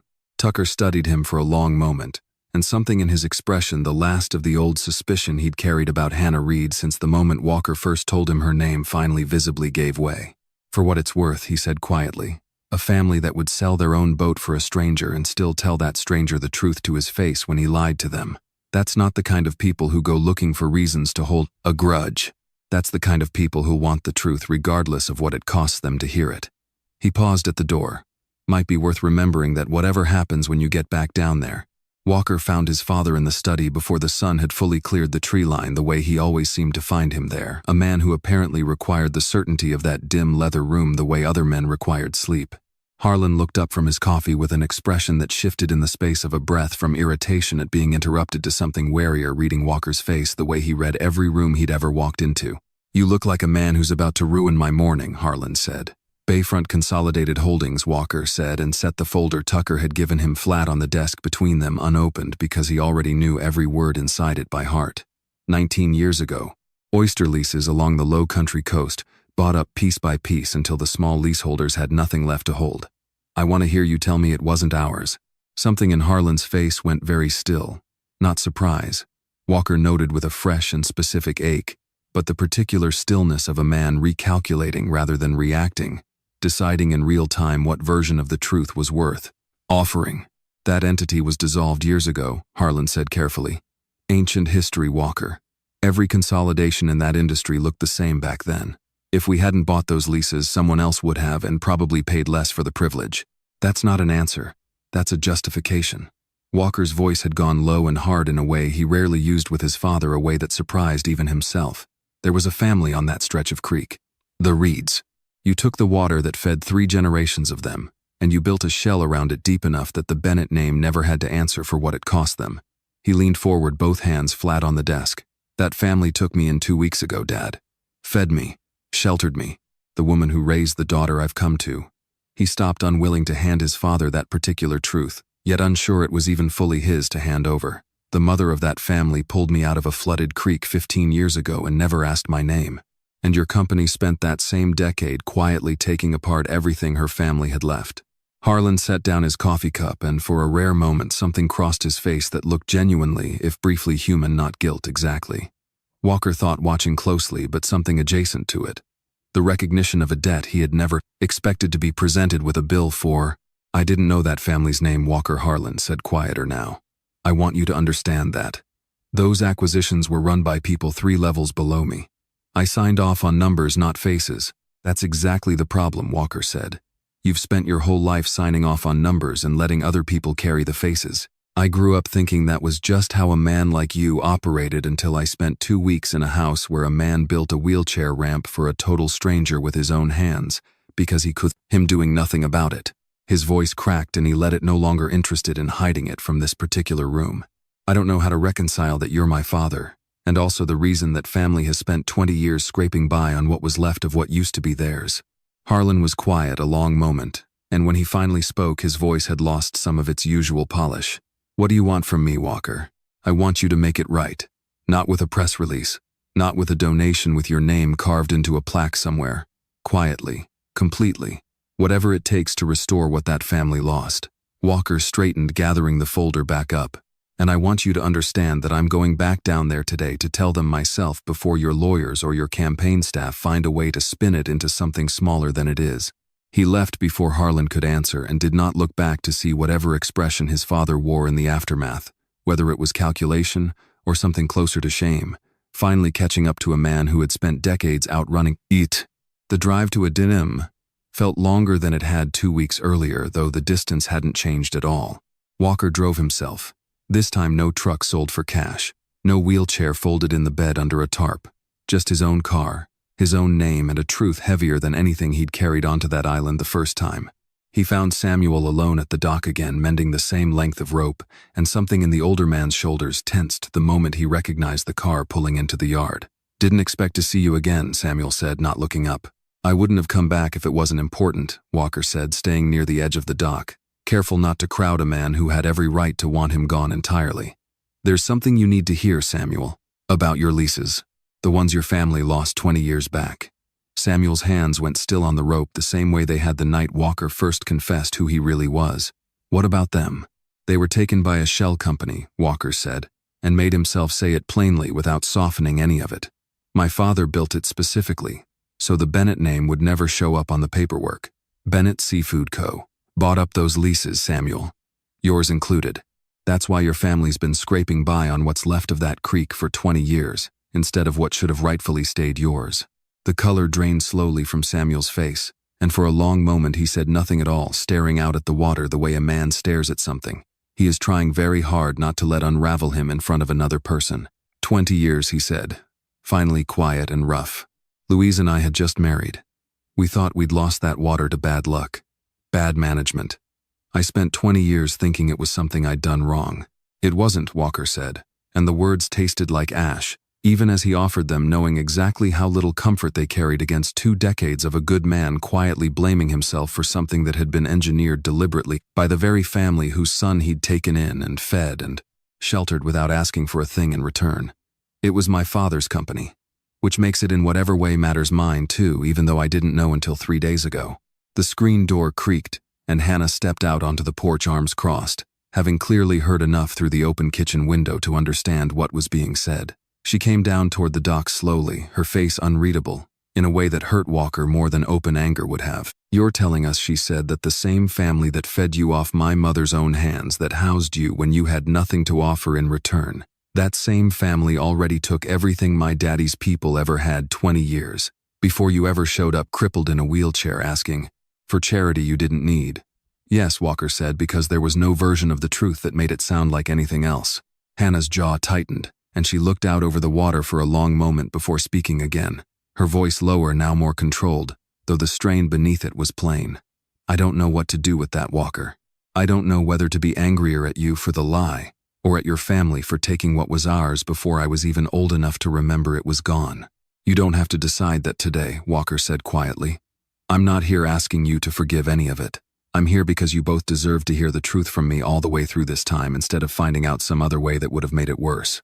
Samuel finally looked up from the water, his eyes red-rimmed but steady, the particular steadiness of a man who had spent a lifetime absorbing hard things and finding a way to keep standing afterward. What do you plan to do about it, he asked. Now that you know, whatever it takes to make it right, Walker said. The lease is restored fully in your name, no strings, no press, nothing with the Bennett name attached to it anywhere a reporter could find. I don't expect that to fix what my family cost you. I don't think anything fully does. But it's the truth and it's yours, and I wasn't going to let another day pass with you believing it was your own failure that cost you that water. Hannah studied him for a long moment. Her arms still crossed the late afternoon light, catching the same steadiness in her eyes that Walker had first noticed the day she'd knelt in front of his wheelchair and handed him a cup of water. Without asking a single question, she did not offer forgiveness. She did not offer anything at all, not yet. But something in her posture, some fraction of the guardedness that had hardened over her since the dock 3 nights before, eased just slightly, and Walker understood watching her that whatever came next between them, she at least believed that this time he had told her the truth in full. Weeks passed and Walker did not stay away. He drove down to Edisto every few days at first, careful, never presuming, bringing nothing more than himself and whatever small repair Samuel would allow him to help with around the property. A sagging porch board reset, a crab pot mended, the truck's alternator replaced on a Saturday afternoon, with grease up to his elbows and Samuel standing over him offering gruff occasional instruction that felt each time like a door left a little more open than the last. Hannah remained guarded longer than her father did. She spoke to him civilly, passed him coffee across the wobbling table, asked after the Reed lease's restoration with a careful businesslike distance that told Walker plainly she had not yet decided what to do with the rest of what he'd asked of her. But guardedness, Walker learned, was not the same as indifference, and slowly across weeks that felt to him like the most honest stretch of time in his adult life, something between them began cautiously to mend. It was a Tuesday evening in early autumn, the marsh grass just beginning to turn gold at its edges, when Hannah finally said what neither of them had said outright since the dock. I keep trying to decide if I'm angry at the truth, she told him, sitting beside him on the porch steps while Samuel's radio murmured low through the screen door behind them. Or if I was just angry that it took so long to get it. And I think if I'm honest, it's the second one. She looked over at him, steady, unflinching, the way she looked at everything. You lied to me about a chair you didn't need, but everything else the way you were with my daddy. The way you sat with me on this porch, not saying anything some nights because you didn't have the words yet. I don't think that part was a lie at all. It wasn't, Walker said, and meant it with an intensity that surprised even him. It's the truest I've been with anyone in 20 years. She didn't answer that in words. She simply reached over and took his hand, the first time she'd touched him since the night. Everything came apart and Walker felt something in his chest loosen that had been clenched tight since he was 12 years old, crouched low at a truck that wouldn't start. By the time the first frost threatened the low country in late autumn, Walker Bennett had begun quietly, and without any of the fanfare, his family name usually attracted, to build a life that existed in 2 places at once. Charleston during the week, running a company he had never once neglected even at his lowest, and Edisto every weekend he could manage, where a small clapboard house with a hand-built ramp had become, without his quite noticing when the shift happened, the only place on earth that felt entirely like home. Harlan Bennett's campaign for governor had entered its final and most delicate stretch by the time he called Walker into the study on a gray November morning, the fireplace running its familiar gas-fed warmth, a stack of polling data spread across the desk between them. Camden Calhoun's numbers carry 3 counties I can't win without, Harlan said without preamble, the way he opened most conversations that mattered to him. He's made it plain the endorsement comes with an understanding. His daughter Everly. A wedding before the general election timed right would lock in every vote his family influences between here and the state line. Walker felt something cold settle over him, the particular dread of watching an old pattern reassert itself exactly as it always had. You're asking me to marry a woman I've met twice. I'm asking you to secure this family's future, Harlan said, the same way you've secured the company's every year you've run it. This isn't different, Walker. It's the same instinct applied to a different ledger. It's not the same at all. Walker's voice had gone hard, steadier than he expected. I already told you once this year I wasn't going to marry someone because the timing worked for your campaign. That answer hasn't changed. If anything, it's gotten firmer. Harlan studied him for a long moment, something calculating moving behind his eyes. Is this about the girl on a disto? Her name is Hannah, Walker said. And yes, it's entirely about her. I love her, Dad. Not the way I convinced myself I loved Whitney, or the way you'd like me to convince myself I could love Everly Calhoun by the general election. The real thing, the kind I didn't know I was capable of feeling until I sat at her family's table with nothing to offer them, and they fed me anyway. Love doesn't win elections, Walker. No, Walker agreed. But it's the only thing in my entire life that's ever made me feel like I wasn't just useful to someone. I'm not giving it up for 3 counties. Harlan's jaw tightened, the familiar tightening Walker had watched his whole life, the sign of a man recalculating rather than relenting. There's something else you should know then before you commit to a decision that costs this family the governorship, he said. Hannah Reed is pregnant, isn't she? Walker went very still. How do you? I have people who notice things, Walker. It's how I've survived 30 years in business and politics both. Harlan leaned back in his chair, studying his son with an expression Walker couldn't fully read. I'm not asking to shame you. I'm asking because if that's true, it changes the calculation considerably. A child out of wedlock tied to an oyster family, my own company once. He stopped himself, and for once seemed to genuinely consider his next words rather than simply deploy them. It's a liability the campaign cannot absorb quietly if it becomes public before the wedding you're refusing to have. It's true, Walker said, and something in him steadied even as he said it, a fear giving way unexpectedly to something closer to certainty. Hannah's pregnant, and I'm not marrying Everly Calhoun to bury that, or hide it, or make it more convenient for your campaign. I'm going to marry Hannah publicly, and I'm going to be a father the way I never had one myself, present and honest and there. The study went very quiet. Harlan sat with his hands folded on the desk, and for a long moment Walker watched something move behind his father's eyes that he had rarely seen there before. Not calculation this time, but something closer to the recognition of ground, already lost. You understand what you're costing me, Harlan said, finally quiet, now stripped of its usual polish. I understand what I'm not willing to cost myself anymore, Walker said. I spent 17 years believing a family took me in because they loved me, when really they saw a story that tested well in a headline. I'm not doing that to my own child. Whatever it costs you, Dad, I'm choosing Hannah. I already have. He left the study without waiting for a response, and did not look back to see the expression on his father's face, whether it carried anger or the first faint stirrings of something that in a kinder man might eventually have grown into regret. The story broke on a Thursday morning, not through any leak from the Bennett campaign, but through a Charleston society blog that had apparently been watching Walker's weekend trips to a disto for weeks without either Walker or Hannah ever noticing the attention. Walker Bennett's Secret Island Romance. The headline read, followed by a photograph, grainy and long-lensed, of Walker and Hannah standing together at the produce stand, her hand resting lightly on the small, unmistakable curve of her stomach. Harlan called before Walker had finished his first cup of coffee. This wasn't how I wanted it handled, Harlan said, his voice tight with the particular strain of a man watching a carefully built structure begin to crack in full public view. Camden's already called twice this morning. He wants to know if the rumors are true before he commits to anything further. Then tell him they're true, Walker said. I'm not going to spend the next 6 weeks pretending otherwise, Dad.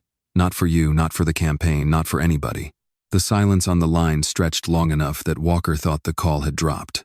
When Harlan spoke again, his voice had gone lower, more deliberate. I'll handle Camden, he said. But Walker, I need you to understand that men like him don't simply walk away quietly when they feel a family has been embarrassed. There will be consequences. I'd rather manage them than let them manage us. Walker didn't like the sound of that, though. He couldn't have said exactly why not yet. What kind of consequences? The kind I intend to prevent, Harlan said, and hung up before Walker could press further. 2 days later, a car Walker didn't recognize turned into the Reed driveway just after dusk, sleek and dark against the dirt lot, headlights cutting briefly across the porch before the engine shut off. Walker was inside helping Hannah wash supper dishes when Samuel, glancing out the kitchen window, went very still. Somebody's here, Samuel said, setting down the dish towel. Don't recognize the car. Walker looked out and felt his stomach drop. He knew the driver, a man named Reyes, who had worked for the Bennett family's private security detail for years, discreet and efficient, in a way that had always felt reassuring inside the walls of the Charleston estate, and now standing, uninvited in the Reed's dirt driveway, felt like something else entirely. Walker went out to meet him alone, pulling the screen door shut behind him. Mr. Bennett sends his regards, Reyes said, polite and unhurried, the way men trained to deliver unpleasant things learn to sound. He'd like the family to consider an offer. A new boat better than the one they've got now. The mortgage on the house paid off free and clear. In exchange, he'd ask that Mr. Walker's involvement with the Reed family stay quiet at least until after the general election in November. That's not your call to make or his, Walker said, his voice flat and hard in a way that surprised even himself. Get off this property. I was told to make the offer regardless of how it's received, Reyes said, unbothered. Mr. Bennett was clear that the family should understand there's more than one way this can go. He'd rather it go easily. The threat veiled as it was landed exactly the way it was meant to. Walker felt something cold settle in his chest, a fury he hadn't let himself feel toward his father in 20 years of quiet, practiced restraint. Tell him I said no, Walker said. Tell him if he sends anyone else out to this house, I'll make sure every reporter in the state knows exactly what his campaign is willing to do to a family that's already given more than they should have had to. Reyes studied him a moment, then nodded once, unbothered, and got back into the car without another word. Walker stood in the darkening yard long after the taillights had disappeared down the road, his hands shaking, understanding with a sick clarity that his father had meant every word of, I'd rather manage them than let them manage us. Samuel had come out onto the porch during the exchange, and when Walker climbed the steps, his face was grim, unsurprised in a way that told Walker this wasn't the first time in his life. A powerful family's money had come looking to buy his silence. Your father tried to buy us before, Samuel said quietly. 20 years ago. A settlement, they called it, for the leases. My own father turned it down, said accepting it would mean agreeing it was a fair trade. I understand now why he wouldn't sign. I'm sorry, Walker said, and the words felt small and useless against everything they were meant to cover. Don't apologize for him, Samuel said. Apologize for yourself when you've got something to apologize for. That man's sins aren't yours to carry, Walker, so long as you don't go making the same choices he did. The story only grew from there. Within a week, word had reached Camden Calhoun that the Bennett campaign had sent representatives to intimidate a pregnant woman's family into silence, and whatever patience the Calhoun machine had been prepared to extend evaporated overnight. Calhoun withdrew his endorsement in a terse statement that made no mention of the reason, though every political reporter in the state understood exactly what had happened within hours. Harlan's numbers, already fragile in the counties Calhoun controlled, collapsed within days. What had been a close primary became almost overnight an unwinnable one. Walker watched it happen from a distance, torn between a grim satisfaction that his father's tactics had finally cost him something, and a grief he hadn't expected for the campaign. Certainly not, but for the growing certainty that whatever relationship he and his father might have salvaged had just been buried under one more calculated cruelty too many. He drove to the estate the night the primary numbers came in decisively against Harlan, and found his father alone in the study, the television muted on a news channel replaying the collapse in real time, a glass of scotch untouched on the desk in front of him. You sent a man to threaten a family that's already lost everything to us once, Walker said, standing in the doorway. I don't think I can forgive that, Dad. Not for a long while, maybe not ever.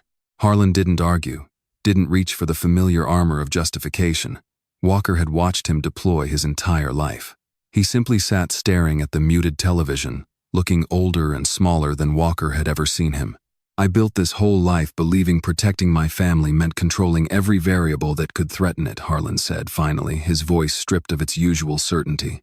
I don't know how to do it any other way, Walker. I'm not sure I know how to do anything else. Then maybe it's time you learned, Walker said quietly, before you lose the only parts of this family that were ever worth protecting in the first place. He left his father sitting alone in the study, the muted television still flickering images of a collapsed campaign across the dark room, and drove south through the night toward Edisto, toward the one house that had never once asked him to control a single thing about himself, in order to be welcome. Inside it.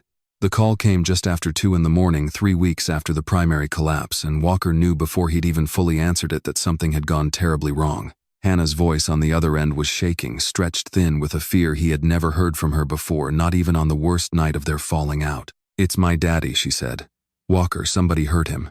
There's blood. I don't. The ambulance is almost here. I don't know what happened. I found him on the kitchen floor. Walker was already moving before she finished the sentence, pulling on yesterday's clothes with hands that wouldn't quite work right out the door, and onto the highway south with the accelerator pressed flat to the floor, the 2 hours to Edisto compressing themselves into something that felt in memory afterward like no time at all, and also like the longest stretch of his entire life. He arrived at the small county hospital to find Hannah in the waiting room, still in her nightclothes. A blanket someone had draped over her shoulders that she seemed not to have noticed. Her face when she looked up and saw him was gray with a fear so raw it took the breath out of him. "They won't tell me anything yet," she said. "Just that he's in surgery. Somebody broke in Walker. Or I don't know if broke in is even right. There wasn't a broken window, nothing taken that I could see. They just hurt him and left." Walker sat down beside her and took her hand, and neither of them spoke for a long while, the antiseptic hum of the waiting room pressing in around them, until a doctor finally emerged sometime near dawn to say that Samuel had survived surgery, that the coming hours would tell them more, that it had been closer. The doctor said carefully than either of them likely wanted to hear the details of just yet. It was Tucker who called an hour later, his voice grim in a way Walker had rarely heard from him. "I did some checking," Tucker said, quietly, "before you ask how. 2 men matching Reyes's description were seen near Edisto 2 nights running before this happened.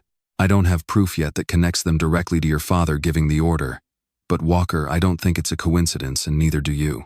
Walker closed his eyes, sitting in a hospital hallway 3 counties from the marina, where all of this had begun, and felt something in him go cold and still and absolutely certain.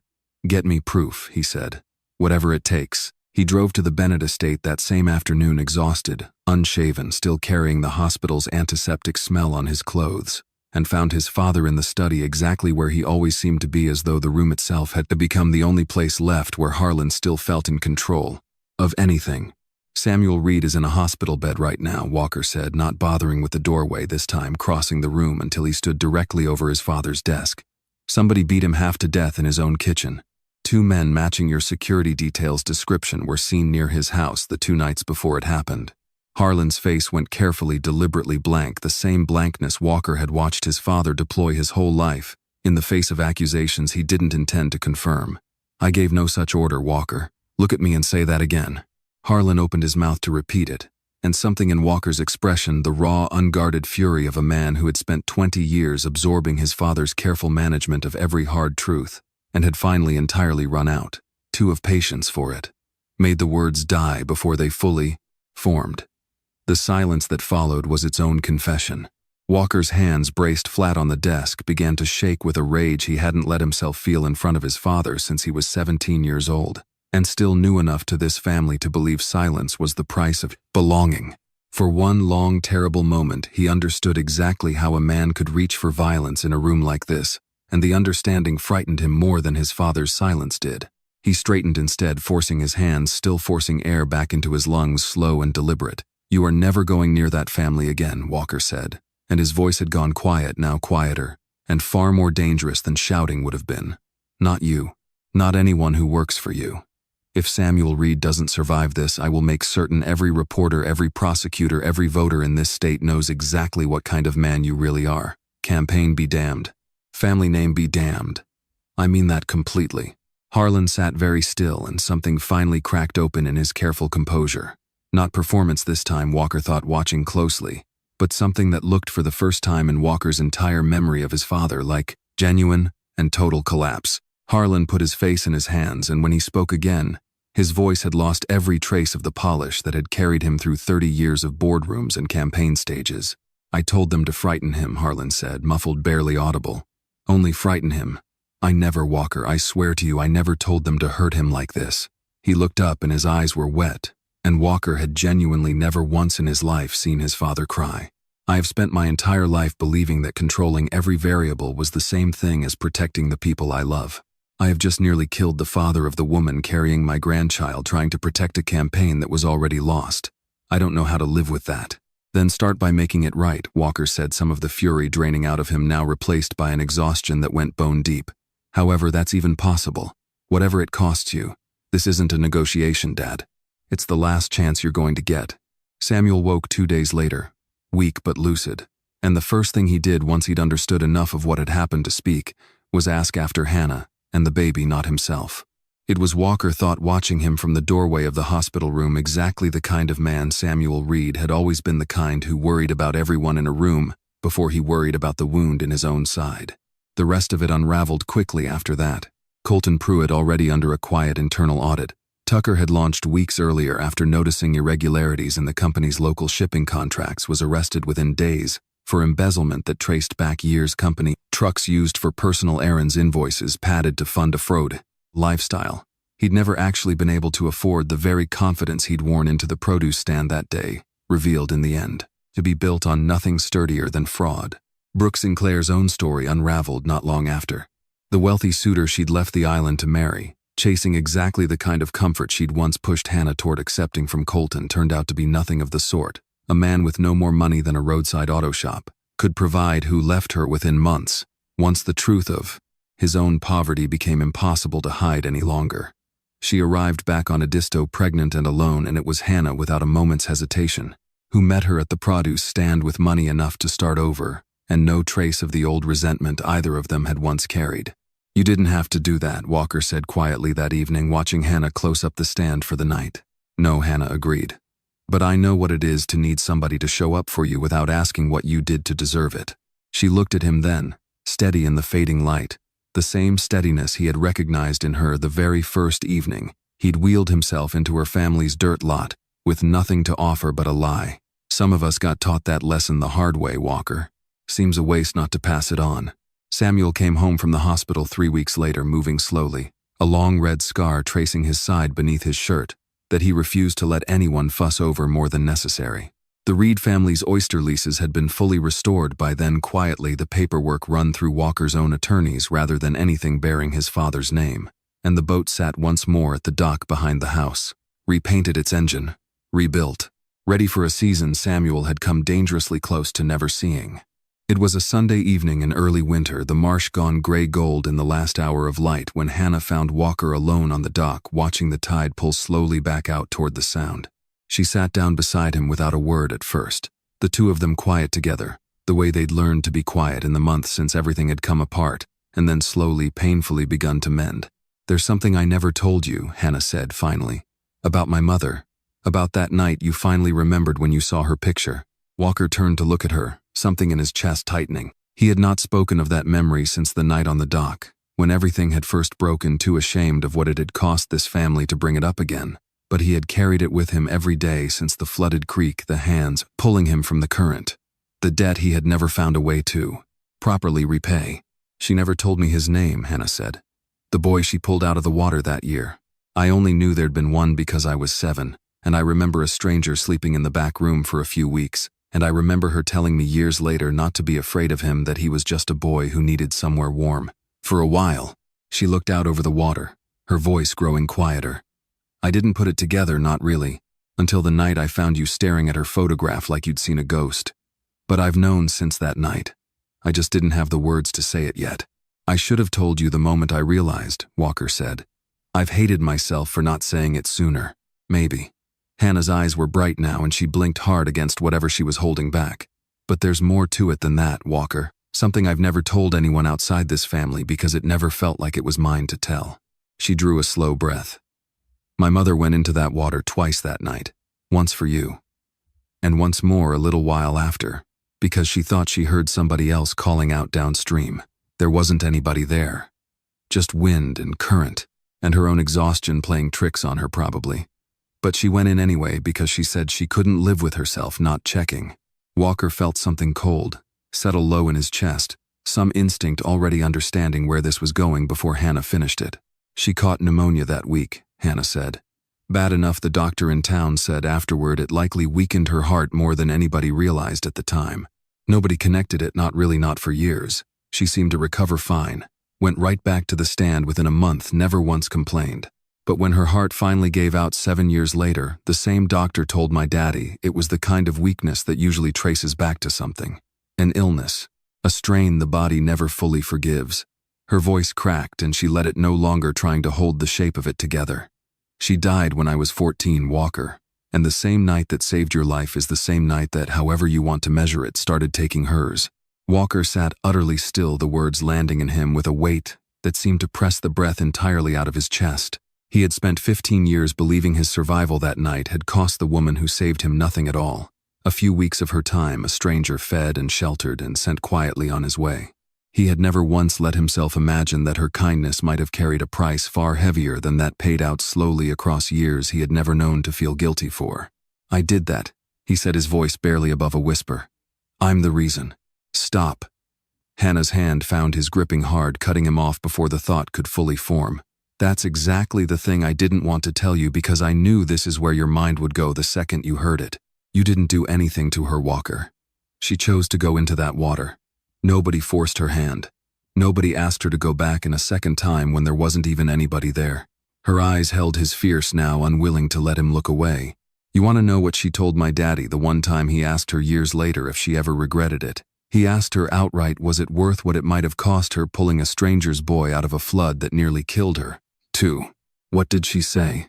She said it was the proudest thing she ever did in her whole life. Hannah's voice broke fully now, tears finally spilling free, though her grip on his hand never loosened. She said a person doesn't get many chances in this world to be exactly the kind of person they hope they are when it actually matters, when nobody's watching and there's real cost attached to the choosing.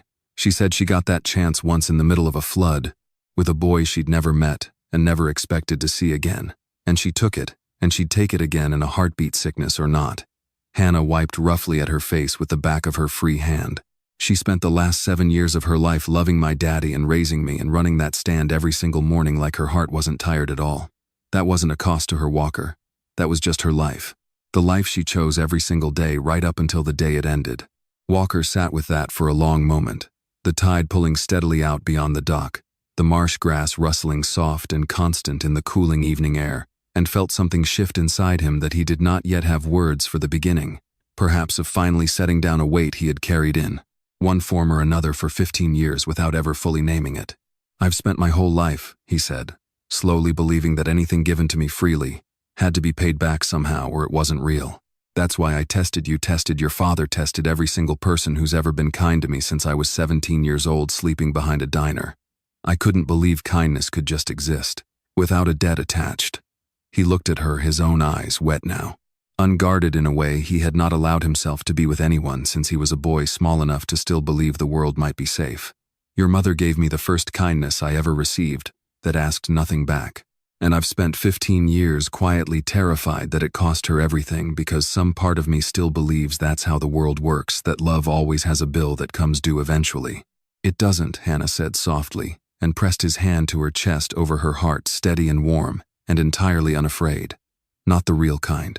My mother didn't save you because she thought you'd owe her something someday. She saved you because that's who she was all the way through. And I don't love you because of anything you've given me or fixed or made right, Walker.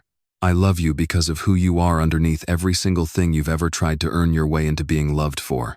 She held his gaze fierce and certain. You don't have to keep paying for a debt that was never real in the first place. You're allowed to just be loved, Walker. That's all this ever was. That's all it still is. Walker Bennett sat on the dock behind the house that had once nursed a drowning stranger back to life, holding the hand of the woman whose mother had given him the first unconditional kindness of his entire existence, and for the first time, since he was 12 years old, crouched low in a truck that wouldn't start. He let himself believe fully, without the old reflex to brace for what it might cost him, that he was simply and entirely worth loving exactly as he was. Spring came early to the low country that year, the marsh grass greening fast along the edges of the tidal creek, the air already carrying the particular warmth that told longtime residents of Edisto Island that summer wouldn't be far behind. Samuel Reed stood at the end of his dock in a pressed shirt. He clearly wasn't used to wearing, tugging at the collar every few minutes with the discomfort of a man far more at home in work clothes than anything requiring a tie, and watched the small gathering of folding chairs fill in along the grass with an expression of quiet, unguarded pride that Walker had never once seen on him before that morning. The wedding was small, exactly as Hannah had wanted it. No marina club, no string lights rented for the occasion, no photographers angling for the shot that would run in a magazine. Just the marsh, and the people who had earned a place in it. Tucker Boone stood beside Walker at the front, having flown down the night before, and spent the morning fussing more over his own tie than Walker fussed over his. And when Hannah came down the grass path on her father's arm, Walker felt the last of something old and guarded in his chest finally completely let go. Harlan and Diane sat in the second row, not the first. A small, deliberate choice Walker had made, and one his father had accepted without argument, understanding finally that some things had to be earned back slowly rather than assumed. Harlan had spent the months since Samuel's recovery doing the quiet work of actually becoming a different kind of man, not through any grand public gesture, but in smaller ways that mattered more, showing up unannounced and without cameras to help repair a dock, sitting with Samuel on the porch some evenings mostly listening. Funding without his name attached anywhere. A scholarship for young people from fishing families along the coast who wanted a path into marine biology or small business ownership. The kind of opportunity his own company's shell entities had once quietly taken away from families like the Reeds. It would take longer than a wedding to fully repair what Harlan Bennett had broken across 20 years and 2 generations. Both men understood that. But a beginning, however late, was still a beginning. The ceremony itself was brief, the vows plain and unpolished in the way that mattered most. And when Walker finally kissed his bride at the edge of the marsh where her mother had once pulled a drowning stranger from the flood, Tucker Boone, standing just behind them, was already crouched down, murmuring something to the small, round curve of Hannah's belly that made both Samuel and Diane laugh through their tears. "That's right," Tucker said loud enough for everyone to hear, grinning wide. "Uncle Tucker's going to teach you checkers the day you're born. Your daddy still can't beat your mama at it, and somebody in this family needs to carry the torch." The Louise Reed Foundation opened its doors the following autumn, housed in a modest building just off the Charleston waterfront, funding surgeries and housing and job training for coastal families across the low country, fishermen who'd lost boats to storms, families displaced by hurricanes, disabled veterans and workers who needed a hand up rather than a handout. Walker had insisted the name belong entirely to Louise, not to Bennett, not to any version of the family that had once profited from taking what families like hers had built. On opening day, he stood at the small podium with Hannah beside him, their daughter asleep against her shoulder, and spoke plainly about the woman he had never properly thanked while she was alive. "I used to believe," Walker told the small crowd gathered that morning, "that love had to be earned. That kindness always came with a bill somewhere down the road, whether you could see it yet or not. I spent most of my life keeping score without even realizing that's what I was doing, measuring every relationship by what it cost me or what I owed in return." He looked down at Hannah, at the sleeping child between them, and something in his voice softened further. "It took a woman I never got the chance to properly meet, and a family who had every reason to distrust a stranger and chose kindness anyway, to teach me that real love doesn't work that way at all. It doesn't ask what you're worth before it decides to show up for you. It just shows up, and it stays. There is a particular kind of lesson, the kind worth carrying long after the story that taught it has ended, tucked inside everything that happened on that stretch of low country coast. It is this, that wealth, however vast, cannot manufacture the one thing every person actually needs to be loved, not for what they can provide but simply for who they are underneath it. That the people who show up for us with no expectation of return are rarer and more valuable than any fortune, and deserve to be recognized, thanked, and protected long before crisis forces our hand. That the debts of the past, a father's greed, a family's silence, a wound carried alone for years without ever being spoken aloud, do not heal on their own. They heal only when someone finally has the courage to tell the truth all the way through and stay in the room to face what that truth costs.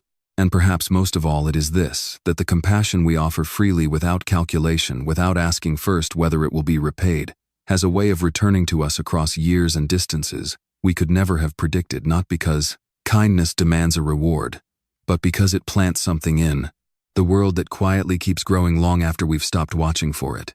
Samuel Reed lived to see his granddaughter's first birthday, sitting on that same porch in that same rocking chair, watching the tide come in the way he had every evening of his life.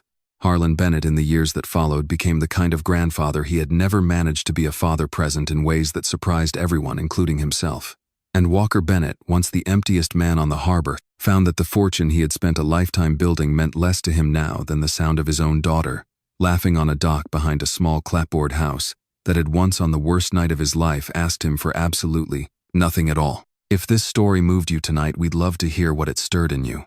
Everyone carries their own version of a Walker or a Hannah or a Louise Reed somewhere in their own life. Someone who showed up for them without asking for anything back, or a moment when they had the chance to be that person for someone. Ilse, what lesson did this story leave with you? Was it about the true meaning of love, the weight of a family's hidden past, the quiet, everyday courage it takes to finally tell the truth? Take a moment and share your thoughts in the comments below. We read every single one, and your reflections often mean more to this community than the story itself ever could. If you found yourself moved, or if this story reminded you of someone in your own life worth thanking, please take a moment to like this video, share it with someone who needs to hear it tonight, leave a comment telling us what stayed with you, and subscribe so you never miss the next story. Thank you for spending this time with us. Until next time, take care of the people who show up for you without asking anything in return, and we'll see you again in the next video.